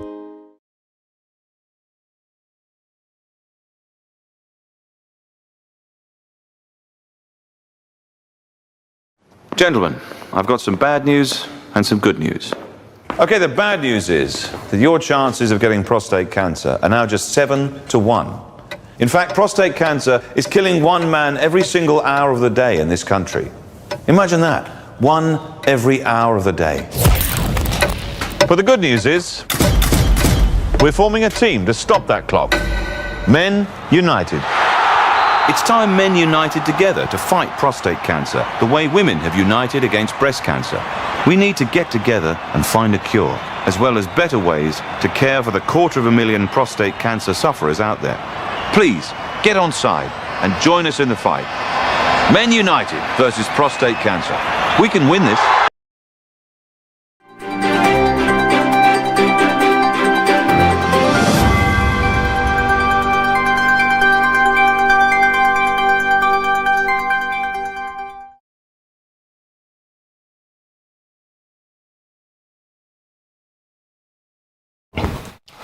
Time now for the WoezorTV report. Let's take a look at the headlines.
As now, let's settle for the details of the story. President John Dramani Mahama on Friday joined family members, government officials, and party faithfuls at the Asundre Park for the annual wreath-laying ceremony in honor of the late President John Evans Atta Mills. Marking 14 years since his passing, President John Dramani Mahama described Professor Mills as a leader whose humility, integrity, and compassion define his presidency. He urged Ghanaians to honor the late president's memory by upholding democratic values, promoting unity, and serving the nation with integrity, while pledging to continue building on the ideals Professor Mills stood for. Years after the passing of former President Professor John Evans Atta Mills, President John Dramani Mahama says the country's greatest tribute to the late statesman is to live by the values that define his leadership. Speaking at the annual wreath-laying ceremony at the Asundre Park, President Mahama described Professor Mills as a humble leader whose character earned him lasting respect and whose legacy continues to inspire generations. The greatest tribute we can pay to President Mills is not found in any speeches or ceremonies or anniversaries annually.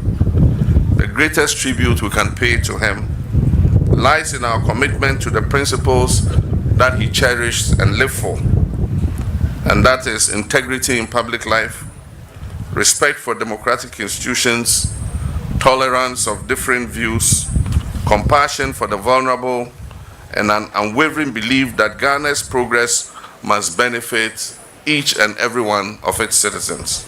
The president noted that Professor Mills demonstrated that leadership is about service, unity, and compassion rather than power or political rivalry.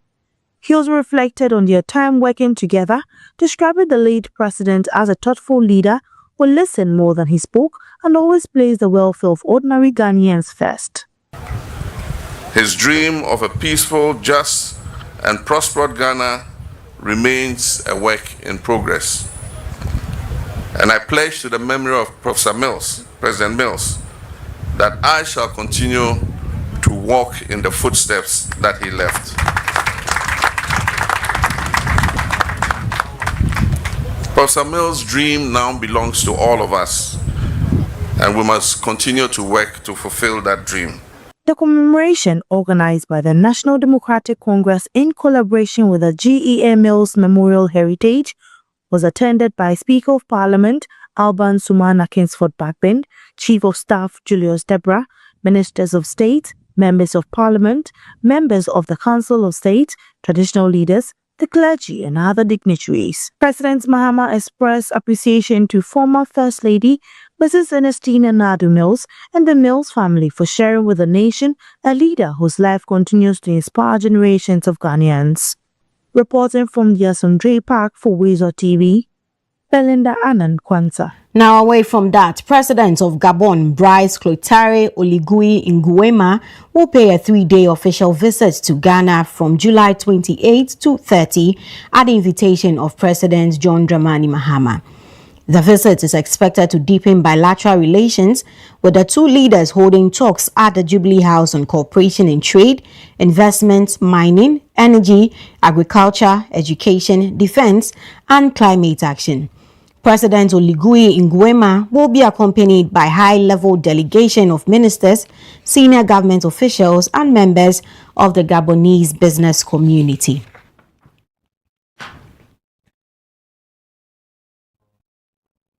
Horticulture has been identified as a major opportunity to drive Ghana's 24-hour economy while creating jobs, boosting exports, and promoting environmental sustainability.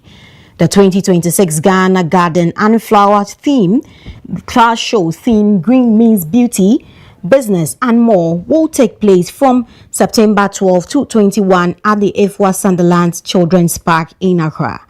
Speaking at the launch of the 2026 Ghana Garden and Flower Show in Accra, Chief Executive Officer of Stratcom Africa and convener of the event, Esther Koba, urged Ghanaians to embrace horticulture as a practical way of advancing government's 24-hour economy agenda. So when we say 24-hour economy, that economy is right here in our home. I hear argue, I hear people say the 24-hour economy is not doing anything. Wow. You're waiting for somebody to come and do what you can do yourself in 24 hours? My understanding of that concept was that we were being awakened. Our awareness was being heightened to the fact that there is so much around us that we can do around the clock. At least my plants are growing, and sometimes you can ask my poor husband, I'm in my garden till 2 a.m. because it's so nice, especially in this weather. And I grow stuff that I can eat. I grow stuff that beautify my home. I grow stuff that I can use to heal my wounds, aloe vera, when I get a cut, when my grandchildren play and they get a cut. They are growing 24 hours. Who said somebody created a 24-hour economy? God created the 24-hour economy. It is up to us to open our eyes. As soon as you start listening to people who say the 24-hour economy has not done anything, me as a Ghanaian, I'm scared that we are being blinded to the reality around us.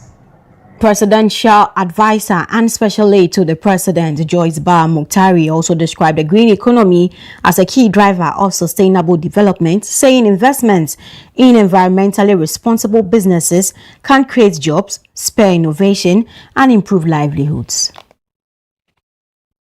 We invest in green solutions. We are investing in stronger economies, healthier societies, and a more prosperous future for all. Across the world, countries are literally embracing the green economy as a pathway to sustainable development. Ghana has every reason to do so.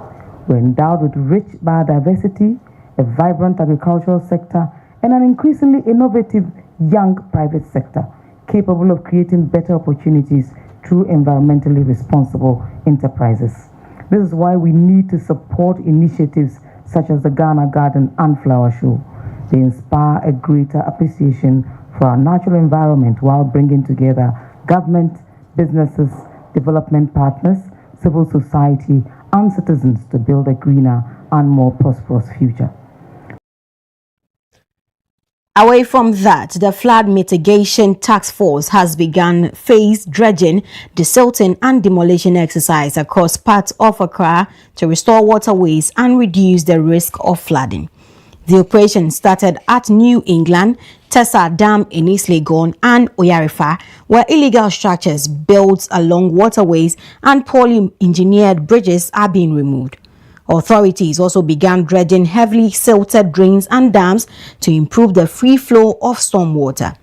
Speaking at the Tessa Dam, the coordinator of the Flood Mitigation Task Force, Brigadier General Foster Okanyeboa, said illegal developments have narrowed natural waterways, preventing floodwaters from flowing into designated holding areas and increasing flooding in surrounding communities.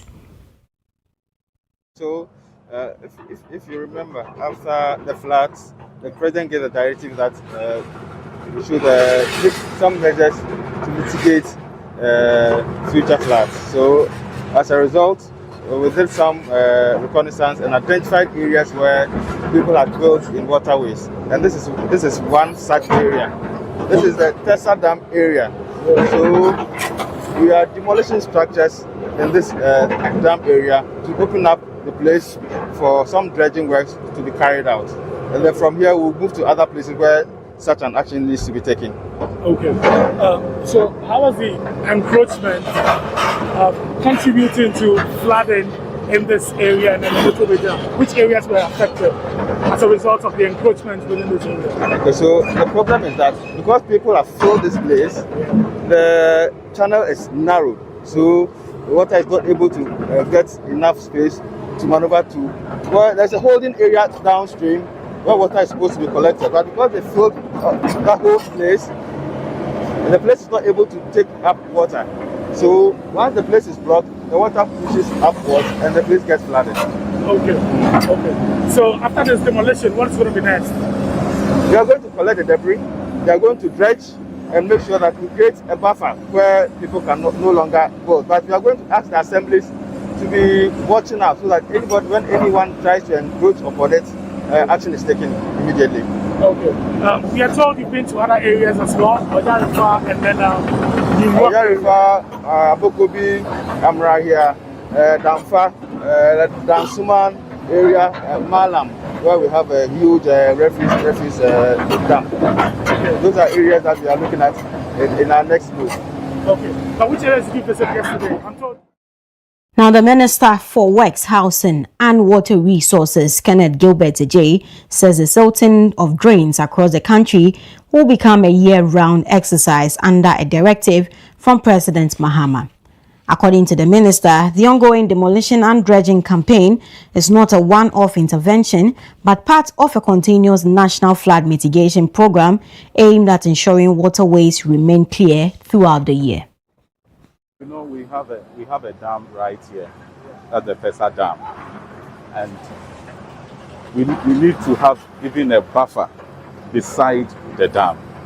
But now what our people are doing is, even the dam sites, they are trying to fill the side of it to reduce the size of the dam, and which is part of the reason why when it rains, our place gets flooded, because the water doesn't get a clear route to pass.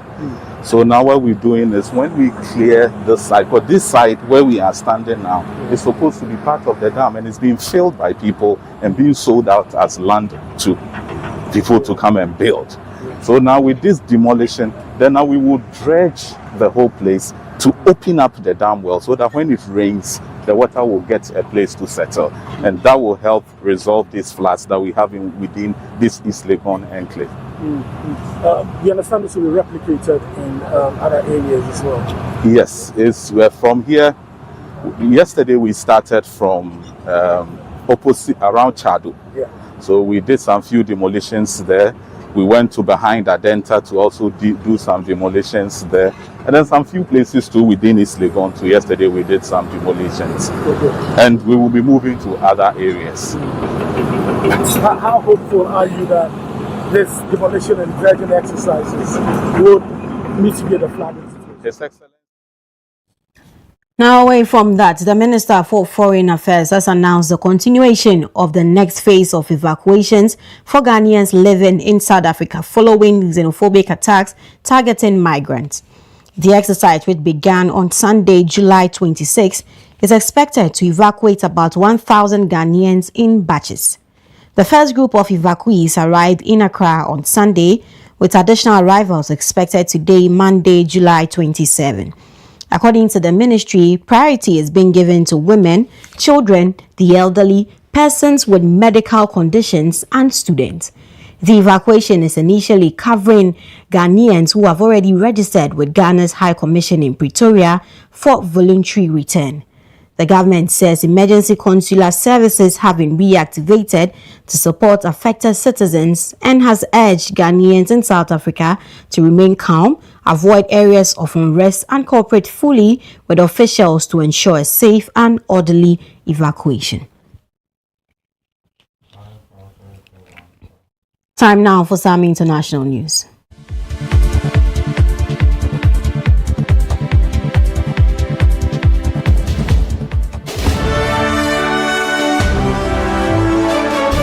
Now, firefighters are battling to contain wildfires burning near the city of Bordeaux as tens of thousands of people have been evacuated from surrounding regions. Speaking on Sunday, the city's mayor, Thomas Kazinavi, said the fire was about 15 kilometers from the outskirts of the city's wider region and 25 to 30 kilometers from its center, although downplayed the possibility of Bordeaux being evacuated.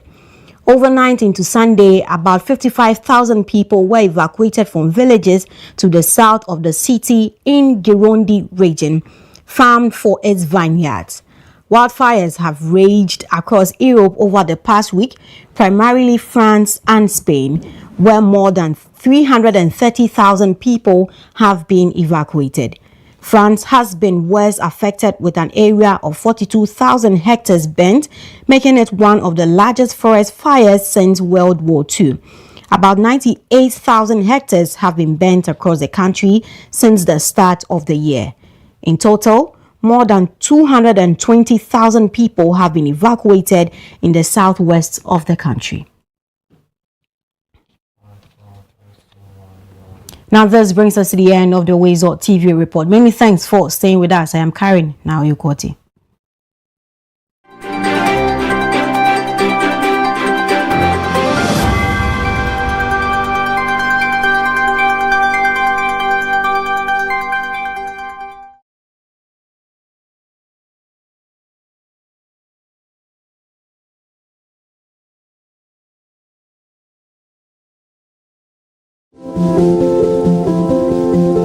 If you're watching this with your friends, you'll probably make a joke. Because you know what you feel on the inside isn't what you want people to know. If you have to pretend to be happy, find someone you trust and tell them. If you get mad at things and you don't know why, or have thoughts about hurting yourself, find someone you trust and tell them. You are never alone when you share. Seriously, people care about you. It's okay to not understand what you're feeling. And it's easy to think that you're all alone. But you don't have to be. You're never alone when you share. Don't be ashamed to tell someone you trust what you're feeling. You're not alone. You are not alone. Find someone you trust and tell them. Tell a parent. Tell a teacher. Tell a brother or sister. Or just tell a friend. You haven't done anything wrong. Talk to someone. Talk to someone. It's how things get better.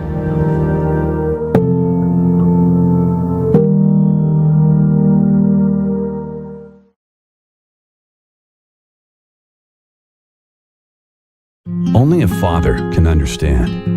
Only a husband can understand. Only a man can understand. Prostate cancer. It's about more than fear of cancer. It's about fear of losing urinary control and sexual function. That's why more men turn to Jackson South for robotic surgery than anywhere else in South Florida. Get the facts at jacksonprostatefacts.org. Miracles made daily.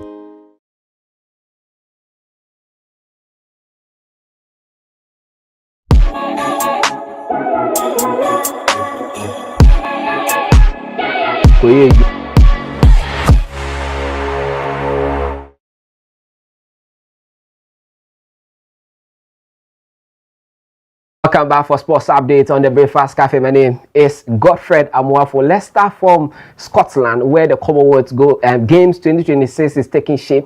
Ghana's Amadou Mohamed claimed a dominant first-round victory over Ariel Tamaku of Kiribati in men's 55 kg, which is the bantamweight boxing, on Sunday morning, to give Ghana a first victory in any sports at the 2026 Commonwealth Games ongoing in Glasgow, Scotland. Now, the 21-year-old Accra 2023 African Games gold medal winner was exceptional in the opening seconds of the round of 16 clash at the Sec Hall 5, landing a plethora of well-calculated punches, which left his opponent with no answers. He spoke after the bouts. He called for Ghana's support and prayers to actually proceed to the next level of the competition. So we expect that at least he goes ahead to win a medal in the boxing for Ghana. Now let's talk about the Ghana Premier League, because September 4 to 7 will begin the next season. And of course, all teams are shaping up for the next season. You've seen Kumasi Asante Kotoko already signing a new head coach from South Africa.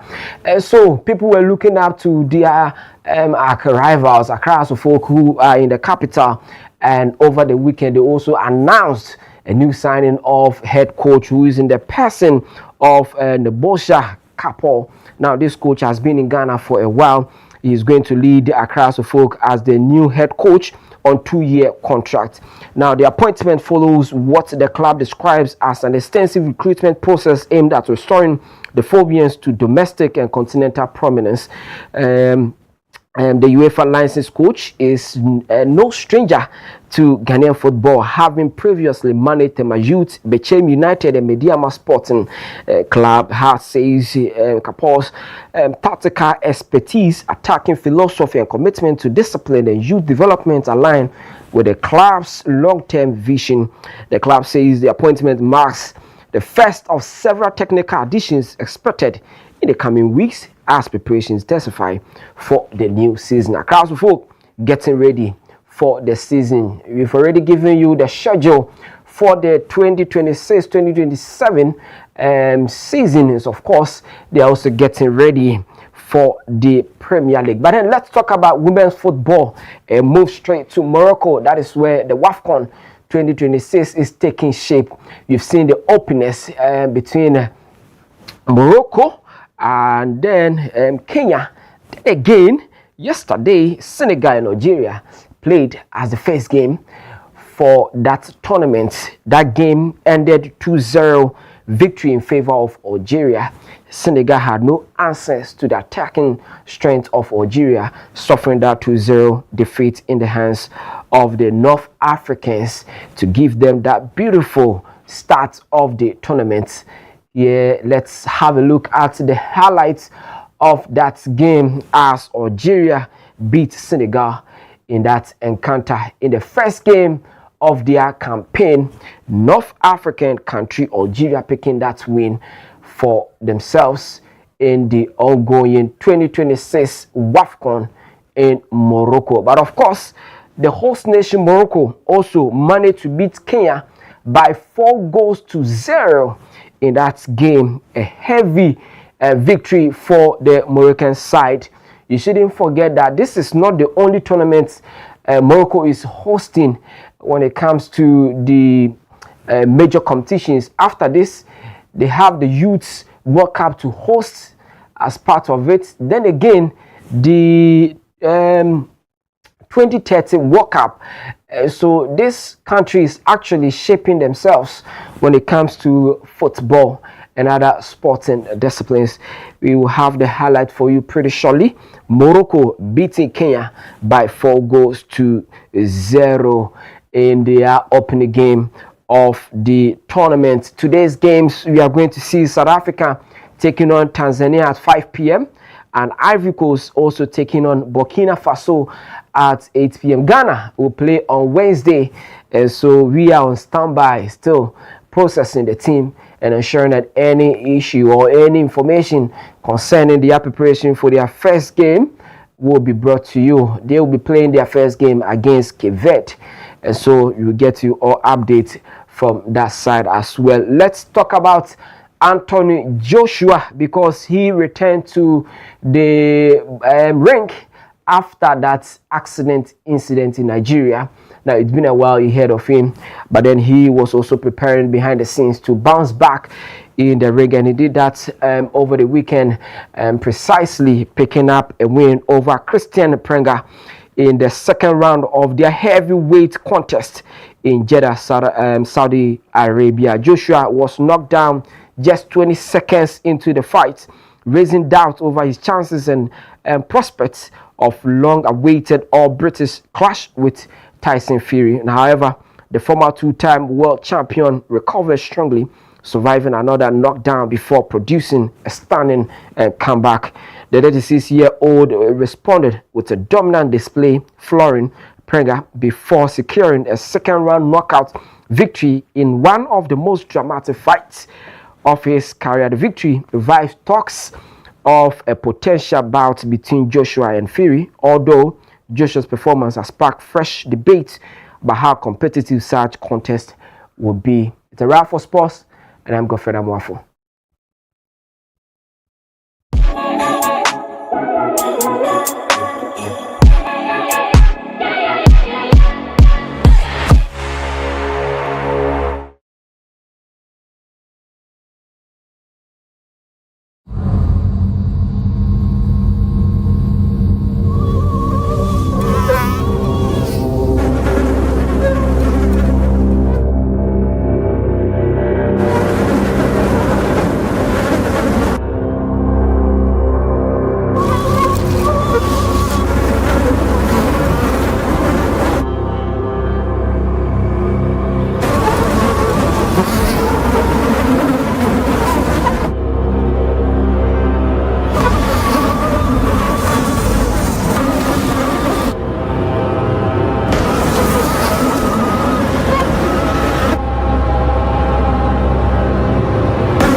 we can be the generation that ends it for good. Malaria must die, so millions can live.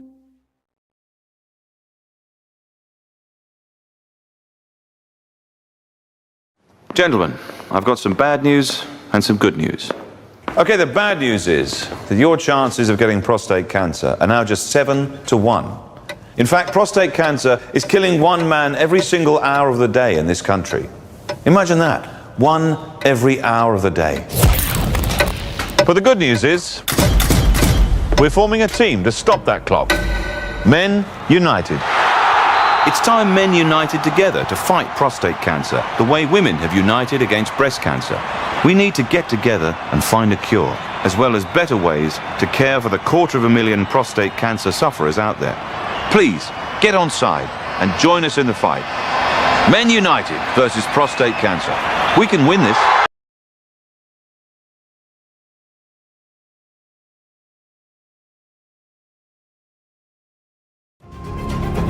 When I saw his face slipping, I knew it was a stroke. I called an ambulance immediately to save the life we've built together. The way her arm was hanging down wasn't right. I insisted to go straight to the hospital to save our mother and the family. The way he was talking when the ambulance arrived alerted us. I rang ahead so the hospital staff were ready to save precious time and the future.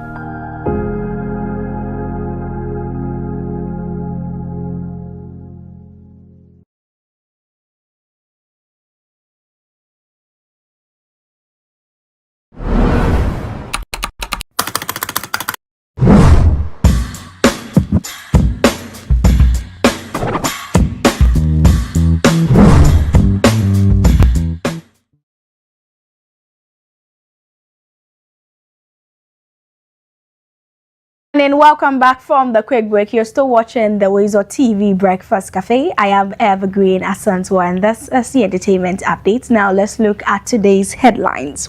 Dinah Hamilton announces new single Nyame Bambofo. Leila Jansi questions NFA's film fund appeal. Shakira reveals why she chose Burna Boy for FIFA World Cup anthem.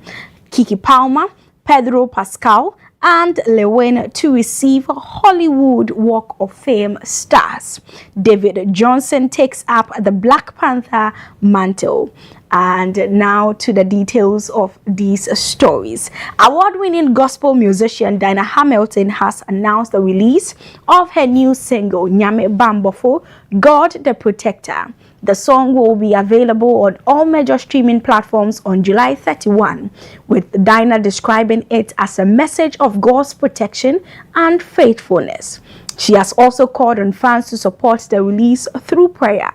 The single comes ahead of this year's The Experience with Dinah Hamilton concert, scheduled for October 3rd in Columbus, Ohio.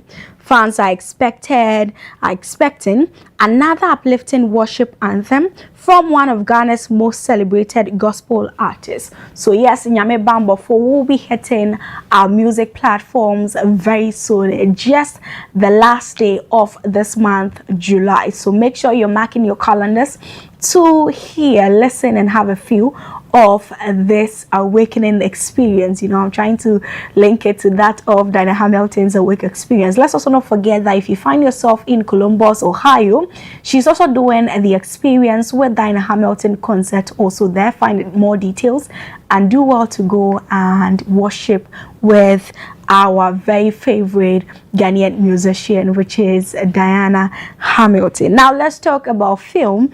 And filmmaker Leila Jansi has criticized the National Film Authority's appeal for public donations to the National Ghana Film Fund. In a social media post, the award-winning director argued that the fund should attract investment rather than rely on donations, insisting that Ghana first needs sustainable structures to grow its film industry. Jansi also dismissed YouTube as a long-term solution for the industry, urging Ghanaian to develop its own model instead of copying Nigerians' approach. She believes attracting international productions through incentive would increase stronger and more sustainable film economy. And that is also what a Ghanaian British actor and producer Leila Johnson is saying. So she doesn't agree to the fact that the NFA is appealing for fans to support the Ghana Film Fund, and she's saying that it is not the best way to go about things. It should rather attract investors on its own and not the other way around, or ask people to donate to the film fund. And that is her point of view. If you also have more, or you also think otherwise, you can do that and share your opinions with us through our social media platforms. Now let's talk about Shakira, and she has revealed why Burna Boy was her first choice for the official 2026 FIFA World Cup anthem titled Die Die. Now the Colombian superstar said she wanted a strong masculine voice to complement the song's Afrobeat sound and felt Burna Boy was the perfect fit. Although she waited nearly 3 weeks for his verse, Shakira said the collaboration was worth it, describing Burna Boy's contribution as absolutely perfect. The hit song became one of the biggest soundtracks of the 2026 FIFA World Cup, highlighting Afrobeat's continued rise on the global stage. I felt that I really needed a male vocal, a male voice in the song. I don't know, because the World Cup carries a big male energy, you know. And so I was like, who can give me that, you know, very masculine voice that I want in this sort of like Afrobeat setting? Because this song is very Afrobeaty, but it also has some Caribbean sounds and a little bit of like, you know, R&B-ish, but it's mostly Afrobeat. So, and I always loved Burna. Like I always wanted to do something with him. So I called him. I'm like, hey, are you down to do this? And he's like, yeah. Why not? Great. And it took a while. I was like waiting for 20 days for him to send something, and I'm like, okay, maybe he's not gonna do it. But then he came, like he sent his magic, and so I called him. I'm like, hey, are you down to do this? And he's like, yeah, why not? Great. And it took a while. I was like waiting for 20 days for him to send something, and I'm like, okay, maybe he's not gonna do it. But then he came, like he sent his magic, and it was just absolutely perfect. I think his voice is just it works so well on this song, so well. I couldn't imagine anybody else on it, actually. Me either. Absolutely, I was so obsessed about having Burna on this track. So that is what Shakira has to say about Burna Boy's verse on the 2026 FIFA World Cup anthem. And as of now, when I check, the song has over 6 million likes, 576 million views, and still counting. And this song we are talking about was released on the 23rd of May.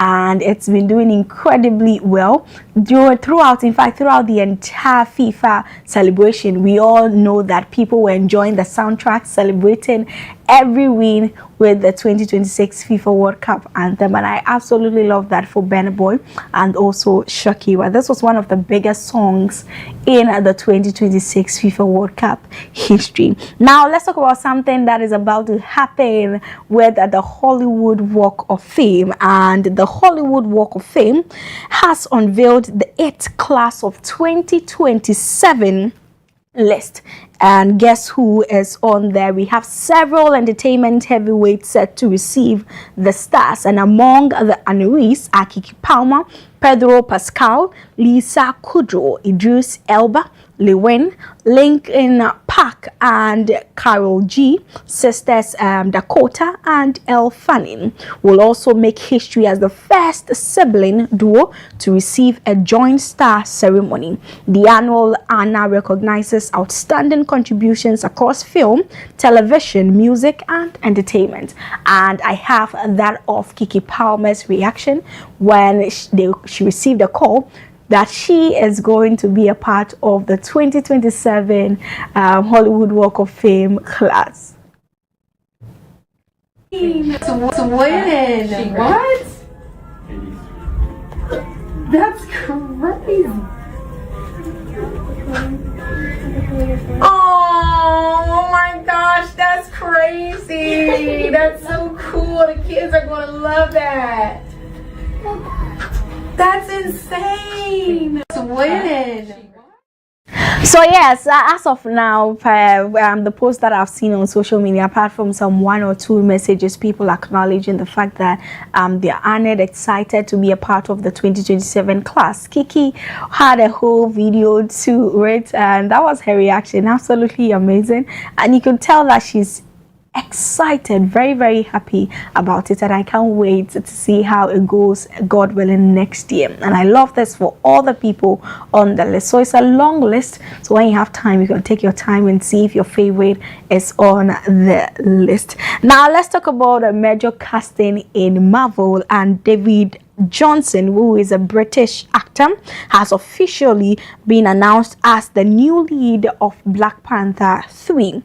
Director Ryan Coogler revealed at San Diego Comic-Con that Johnson will portray the adult son of T'Challa and Nakai, continuing the royal legacy established by the late Chadwick Boseman. Johnson thanked Coogler and Marvel Studios for the opportunity, saying he would let his performance speak for itself. Now, the announcement marks a new chapter for one of Marvel's most successful superhero franchises. A warm welcome to our new Black Panther, Mr. David Johnson.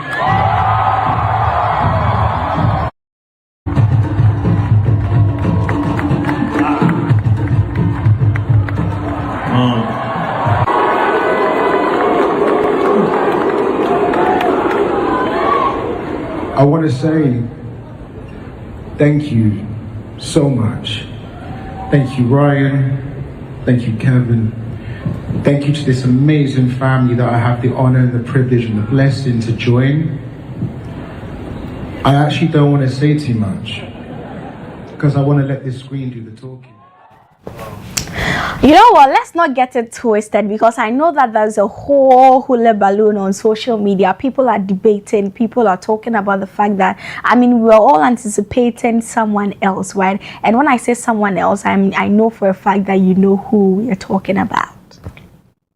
But this is T'Challa's son, okay? So don't get it twisted. But I love this for David Johnson. He's been in a lot of movies. There's the series Industry where he played a major character, Gasaki. Yes, Gasaki in Industry. You should go and watch that series. I'm definitely sure that you fall in love with him through that movie. So probably because you don't know the face or you haven't watched a lot of his movies, does not make him a good actor or a fit for the T'Challa's son role. So let's just calm down. Maybe you can go and watch some of his movies. There are a couple of them also out there. This just this year he has a new movie. It's something Walk. Or yeah, just let me not get it wrong, but it has something like Walk. You can just find it on there and then watch it. Like, just be abreast with what is happening. That way you won't be disappointed, you won't feel some all type of way or sort of way about this casting. See, David is going to deliver, and it's all about our mindset. If we see him to be something else, when 2027, when the Black Panther 3 comes out, it is going to be so. So just let's all have an open mind. Let's open our hearts and our minds. And I know that he's going to deliver. Let's calm down and let's see what he has got to offer us. But you should find some of his movies, watch, and then see what we are anticipating for. He's absolutely going to play the role. And also, may Chadwick Boseman so continue to rest in peace. But that is all I have for you for today's entertainment update here on the WoezorTV Breakfast Cafe. I am Evergreen Asantua. Thank you for watching. On Wednesday at 2 p.m, Tune Talk comes your way. We talk the tune and we simply live the vibe. So do well to join me here on WoezorTV on Wednesday at 2 p.m. Until then, take care of yourself. Enjoy the rest of our shows. And it's a new week, so have a good one.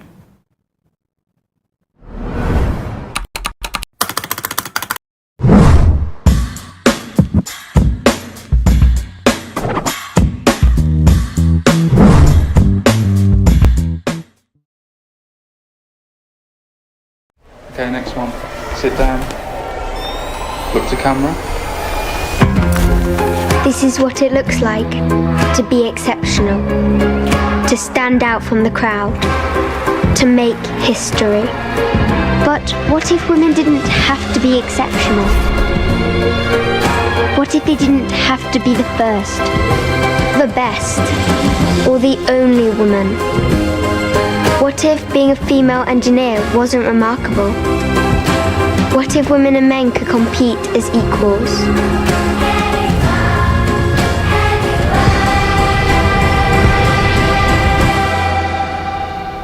I don't want to make history. I don't want to be the only woman. I want to be one of many.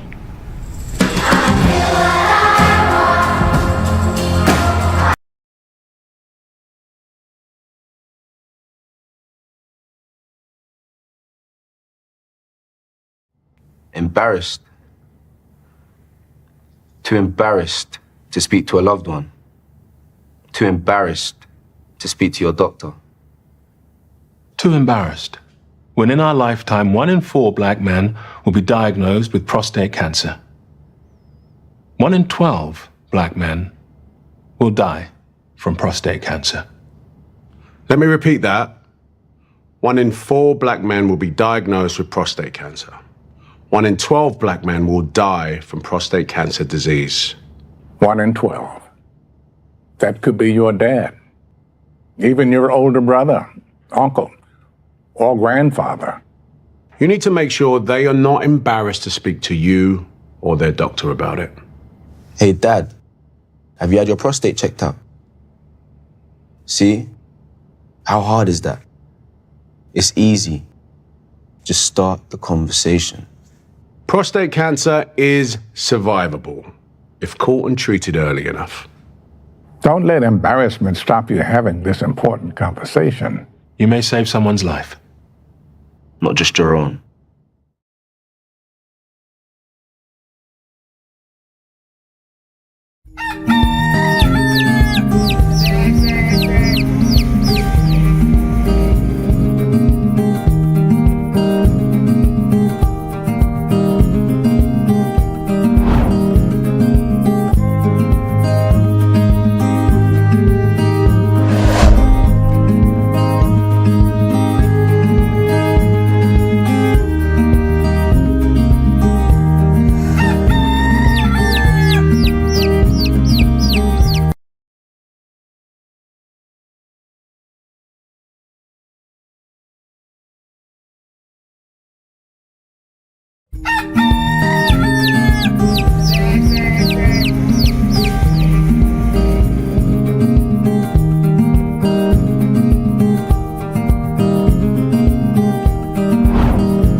Welcome back. This is the WoezorTV Breakfast Cafe. We are into the last leg of the show, and as I intimated right from the very beginning, our focus this morning is still on the 2026 media budget review that was presented last week, Thursday, by Honorable Cassio Ato-Forsen.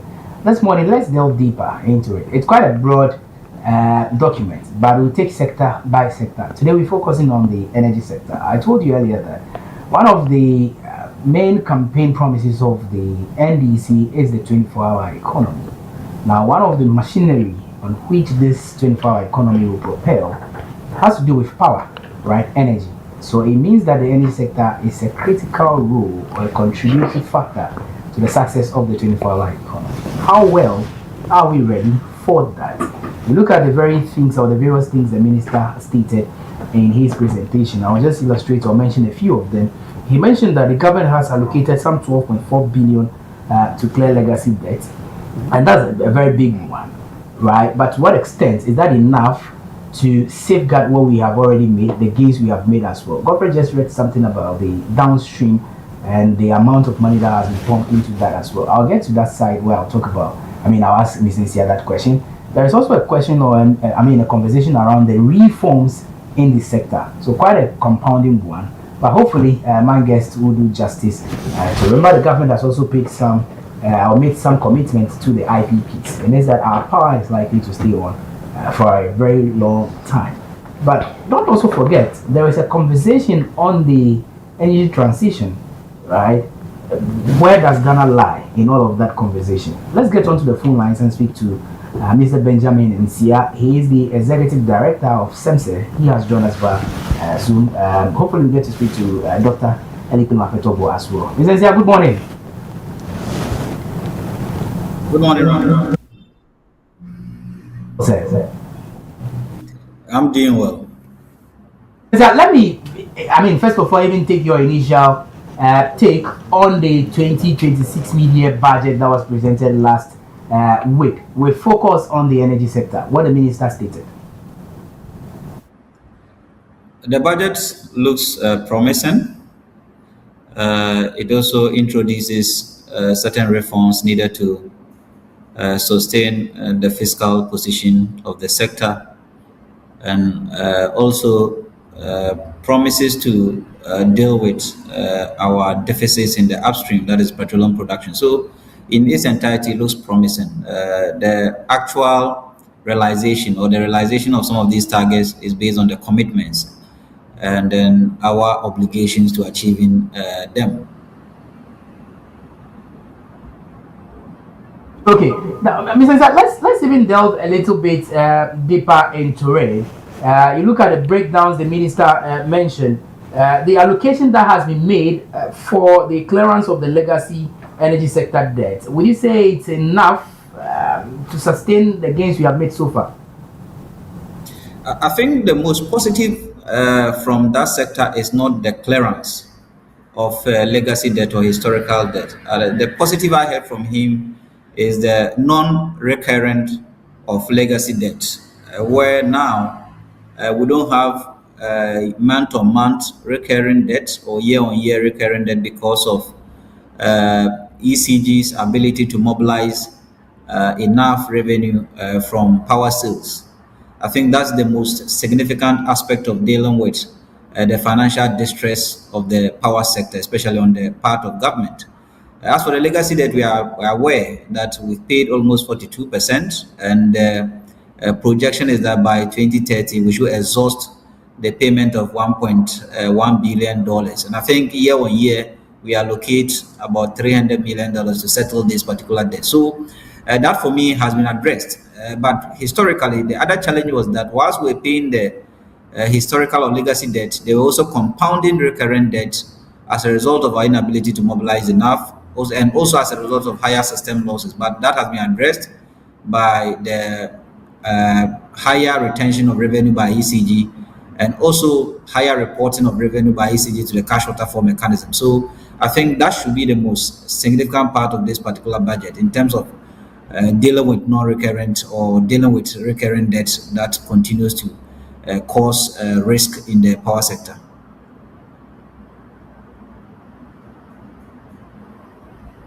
Stacia, that wasn't the only thing that the minister also mentioned. He made mention of the 7.1 billion cedis that has been paid to keep the lights on. How would you describe this?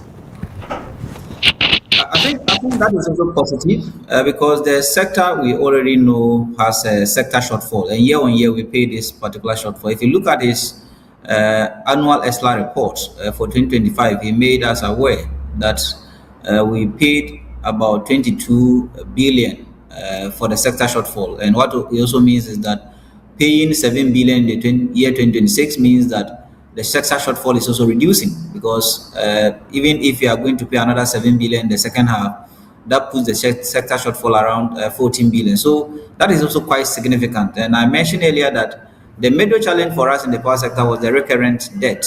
But addressing that and not having recurrent debt means that the power sector is becoming very sustainable.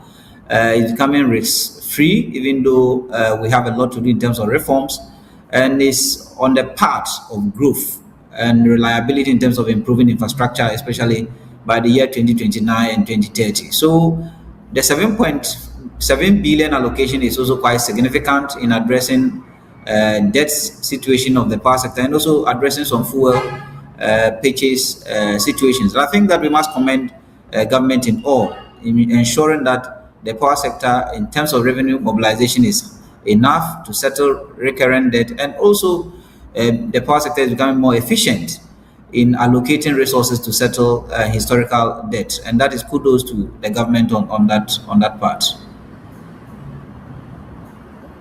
Any of the people that probably we may have engaged in the past has to do with what we saw at the early part of the year, power fluctuations here and there. I mean, and of course, I mentioned that one of the major campaign promises of the current administration is the 24-hour economy, and we need the lights to be kept on. With what you have seen, is that feasible? Are we going to be able to keep the lights on throughout for this rollout to be done? It depends on what you mean by the rollout. We have gone through the 24-hour economy. One unfortunate situation is that the 24-hour economy did not simulate power supply in its whole policy framework. And I think they need to critically look at it because power is critical for the sustenance of the 24-hour economy, especially when we mention economic zones and industrialization and digital hubs across the country. I think power is very critical. And when we simulated in our office, I think we are expecting almost about 1,500 megawatts of dependable power to be able to sustain the 24-hour economy in the medium term. But that was not factored in the whole policy document. I think they need to critically look at it. As we speak, 24-hour economy, if you are implemented in phases, maybe in the initial phase, we may be able to implement about 25% of the whole industrialization policy or economic zone policy by the year 2027, 2028. Because business as usual case, if you look at our power supply and consumption, we are already sometimes in deficit. As we speak today, the only time we are likely going to get more than our reserve margin is likely going to be the month of August. In most of the periods, we have a reserve or an actual margin of about between 5 to 10 and sometimes between 5 to 15 percent. But the reserve margin ought to have been around 18%. So what it means is that our demand is almost closing into our supply. And if your demand is almost closing into our supply, and then one of the systems face a challenge, it causes the doomsday that we experience. And that is why when Akosombo faced a challenge, there was doomsday, partial doomsday kind of, because your demand is almost exhausting your supply. So, and the business as usual case is that there's always a demand increment between 7 to 10%. So year on year, our demand increases by 7 to 10%. Unfortunately, our supply side sometimes remain constant because our supply side, until we face eminent challenges, we don't sign PPAs, we don't sign power purchase agreements. So our supply doesn't grow as our demand does. And we are likely going to exhaust our supply by 2027, because by 2027, if you look at the current dependable capacity of about 4,800, almost 5,000, at even 2026, our peak demand is likely going to be around 4,500. So that's the business as usual case. But the other case where we are likely going to add industrialized parks and other things, which infuses in the 24-hour economy, I think that we are likely not going to get effective implementation of it in terms of the industrialization policy or the economic zone policy. We can only do that by maybe 2028 when additional generational capacity and dependable capacity are added to the grid. If what you are saying, then that's going to be a deficit for us beyond 2027. Is that clear? So yeah, beyond 2027, the fortunate part is that government is also trying to bring in 600 megawatts of thermal infrastructure. You know, government in 2026 promised that we're going to start the construction of 1,200, which is likely going to utilize the GPP2 gas of 150 million standard cubic feet. So by 2027, if the introduction of the 600 comes into effect, it means that it still keeps us within our reserve margin of 18%. And by then, if today we are doing a reserve margin of 5 or maybe 10% at higher case scenarios, it means that 24-hour economy can feed in. Assuming 24-hour economy is going to take about 300 megawatts or maybe 200 megawatts, they can feed in certain parts. But what I know about the 24-hour economy is that it's not going to be a short-term policy. I think it's a long-term policy. It fuses into the kind of a long-term development plan of the country. So it is going to be implemented in phases. And if we simulate energy supply critically, by the time we reach its maximum, we'll be able to also supply the adequate or enough energy to be able to meet the demand of the 24-hour economy. I think one issue or conversation you've not had has to do with the AI. We are adopting AI and all that, and look at the power consumption of AI at the moment, and looking at what you're saying. Which situation do we find ourselves if we are to embrace it fully? If you are to embrace it fully, then it means that we need more generational infrastructure. That should be very critical, especially power. AI depends on power and water. I think we need higher of them. At our current dependable capacity, our critical capacity, and also our installed capacity, I don't think that AI could be implemented fully. I don't know the level of AI we are talking about, but if you are building higher tech AI sources that critically needs power, I don't think that we'll be able to achieve most of these targets in the next 3 years. It takes time, and taking time also means that government must install new capacities. Fortunately, I think whilst government is looking at thermal, I also heard in the budget we are likely also going to pass the nuclear power bill, which also means that we are bringing other cheaper sources of power to our grid. If you're able to get a cheaper source of power, build more mini hydros across the country as promised in the 2026 budget, I think that those mini hydros, for example, could be dedicated for AI or economic zones or some digital hubs across the country. And I think they are likely going to generate between 10 to maybe 50 megawatts of power, depending on where they are sited. So I think that AI should be in the conversation. But in terms of the source of power, I think AI should not be part of our whole policy now. Maybe you're likely going to do that around 2030 when we get enough power, or maybe 2040 when the nuclear comes upstream to support the national grid. I mean, two things for us to do before we wrap up. Let's talk about the petroleum sector as well. I mean, we know that the turmoil in the Middle East is still ongoing. Critics say that it is largely going to affect the country. But from where you sit, you're an expert. How safe is Ghana? Do we have enough buffers? We do. We do in terms of available product. I think that Ghana has created one of the best distribution platforms across the globe, where we always insulate ourselves from some of these external shocks. We do so because the sector is dominated by private investors and not public. And at any point in time, these private investors will find ways to access these products abroad and then bring them here to sell to us. So at that side, we are safe. The only aspect in terms of safety within the whole energy or petroleum security framework, which are three: availability or accessibility of the product, and then affordability. I think the only side that Ghana is likely going to be affected much is the affordability of the product. And looking at the price on the international market today, and also prices quoted by MP, I think that we are not in safe hands. Next window, which begins on 1st, I'm seeing diesel, unless maybe something happens, I'm seeing diesel almost around 20 Ghana cedis per liter. I'm also seeing petrol almost around 16 or 17. Some are likely going to sell us 17 Ghana cedis per liter. So we are not safe on price, but in terms of availability of product, I think we are safe. There's too much products in the system. And the other part also is the fortunate part that government has decided, or the GMPC has and other partners have decided to allocate our domestic crude to our refineries. And if they are able to refine, Tor refines, Central refines, there will be available products. But the price is what I think that will likely be cause a lot of distress in the whole economy, because the distress in such a way that commercial transport operators or CTOs are likely going to call for higher increment in transport fares. Commuters are likely going to complain. It brings agitation to the workforce or the labor front, where they are also likely going to agitate for higher compensation. So I think that availability is safe, but price we are not safe in the interim. Now the other thing I must also add, normally when we are talking about the effect or its impact, we look at only the negative, especially at the pump, but also it's also positive. Because if we look at the 2026 budget, within our 5-year moving average, we quoted around $76 per barrel for crude. But as you speak on the international market, crude is above 76, doing 90. Even yesterday, I saw it. As I realized, it was doing about $100 per barrel. At a point in time, it did even in excess of $100 per barrel, and that these are excess revenues being generated from the upstream.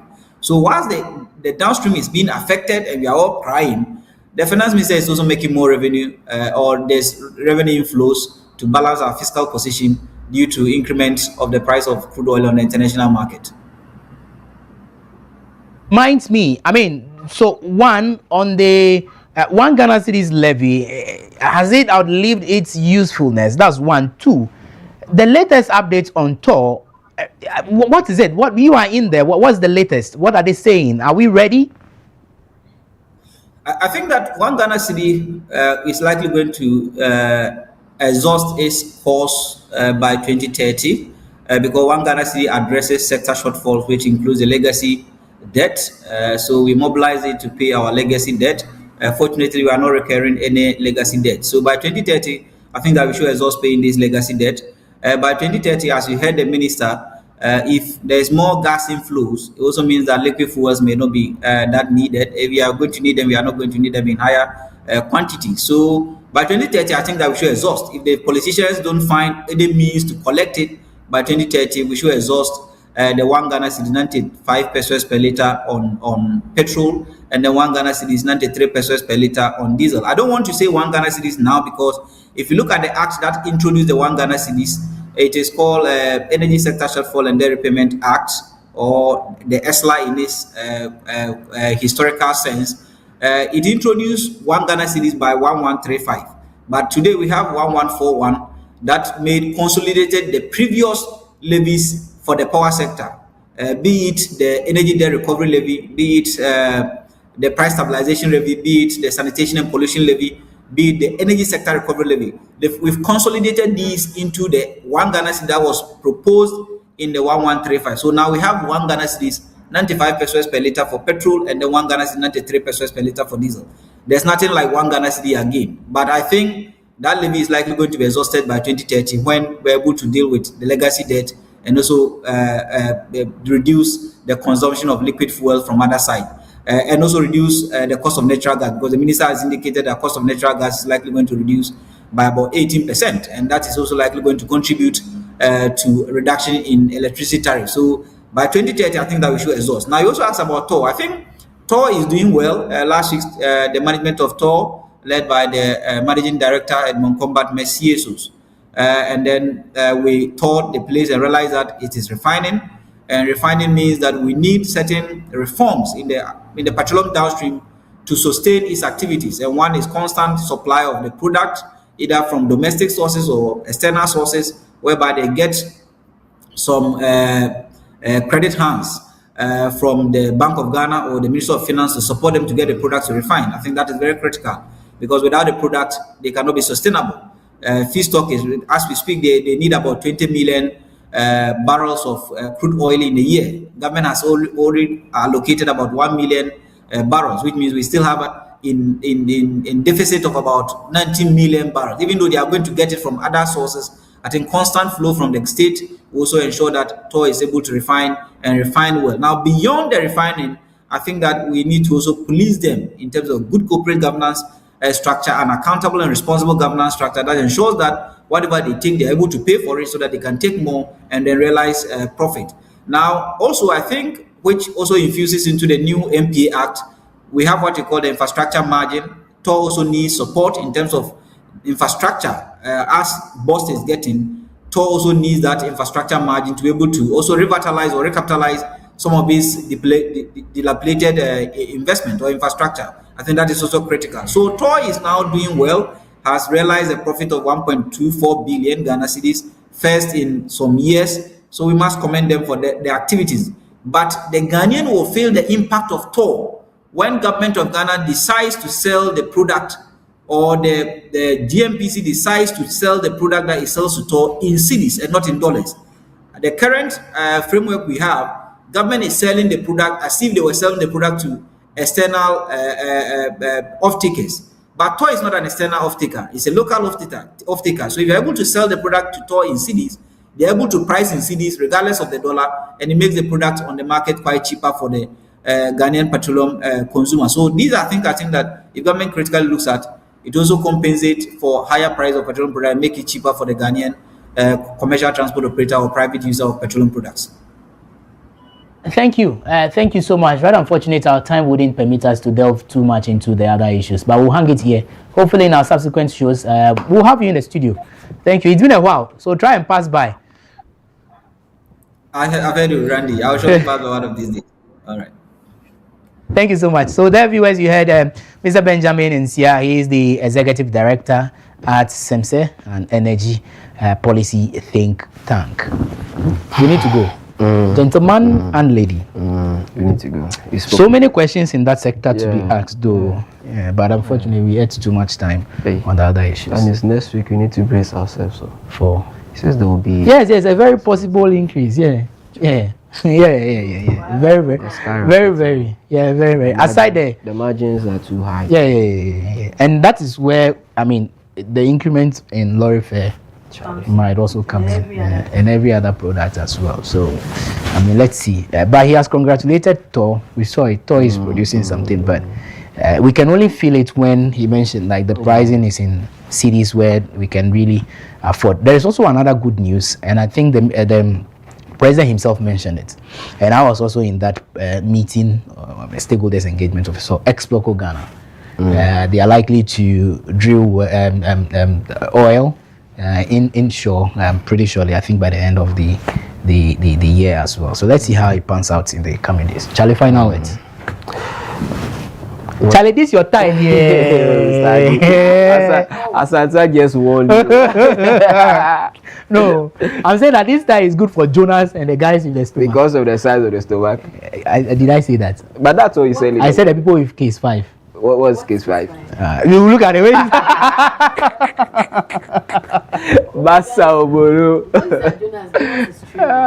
He's streaming what? Hunger. Says who? His face is streaming. It be hunger. It be hunger. They catch the boy. You know, be anything. It be hunger. Wrong investment. Oh, he's part of the people I'm looking after. So after the show, that's why he's angry. Yeah. I mean, the father is. The father doesn't have money. What would the portion control? Like the food. Yeah. If there is no money at home. Does it do 111? Oh, yesterday we did 001. So the one who carry him throughout this month. Oh, he can't. I want him to reduce that. So apply. Let me feed you.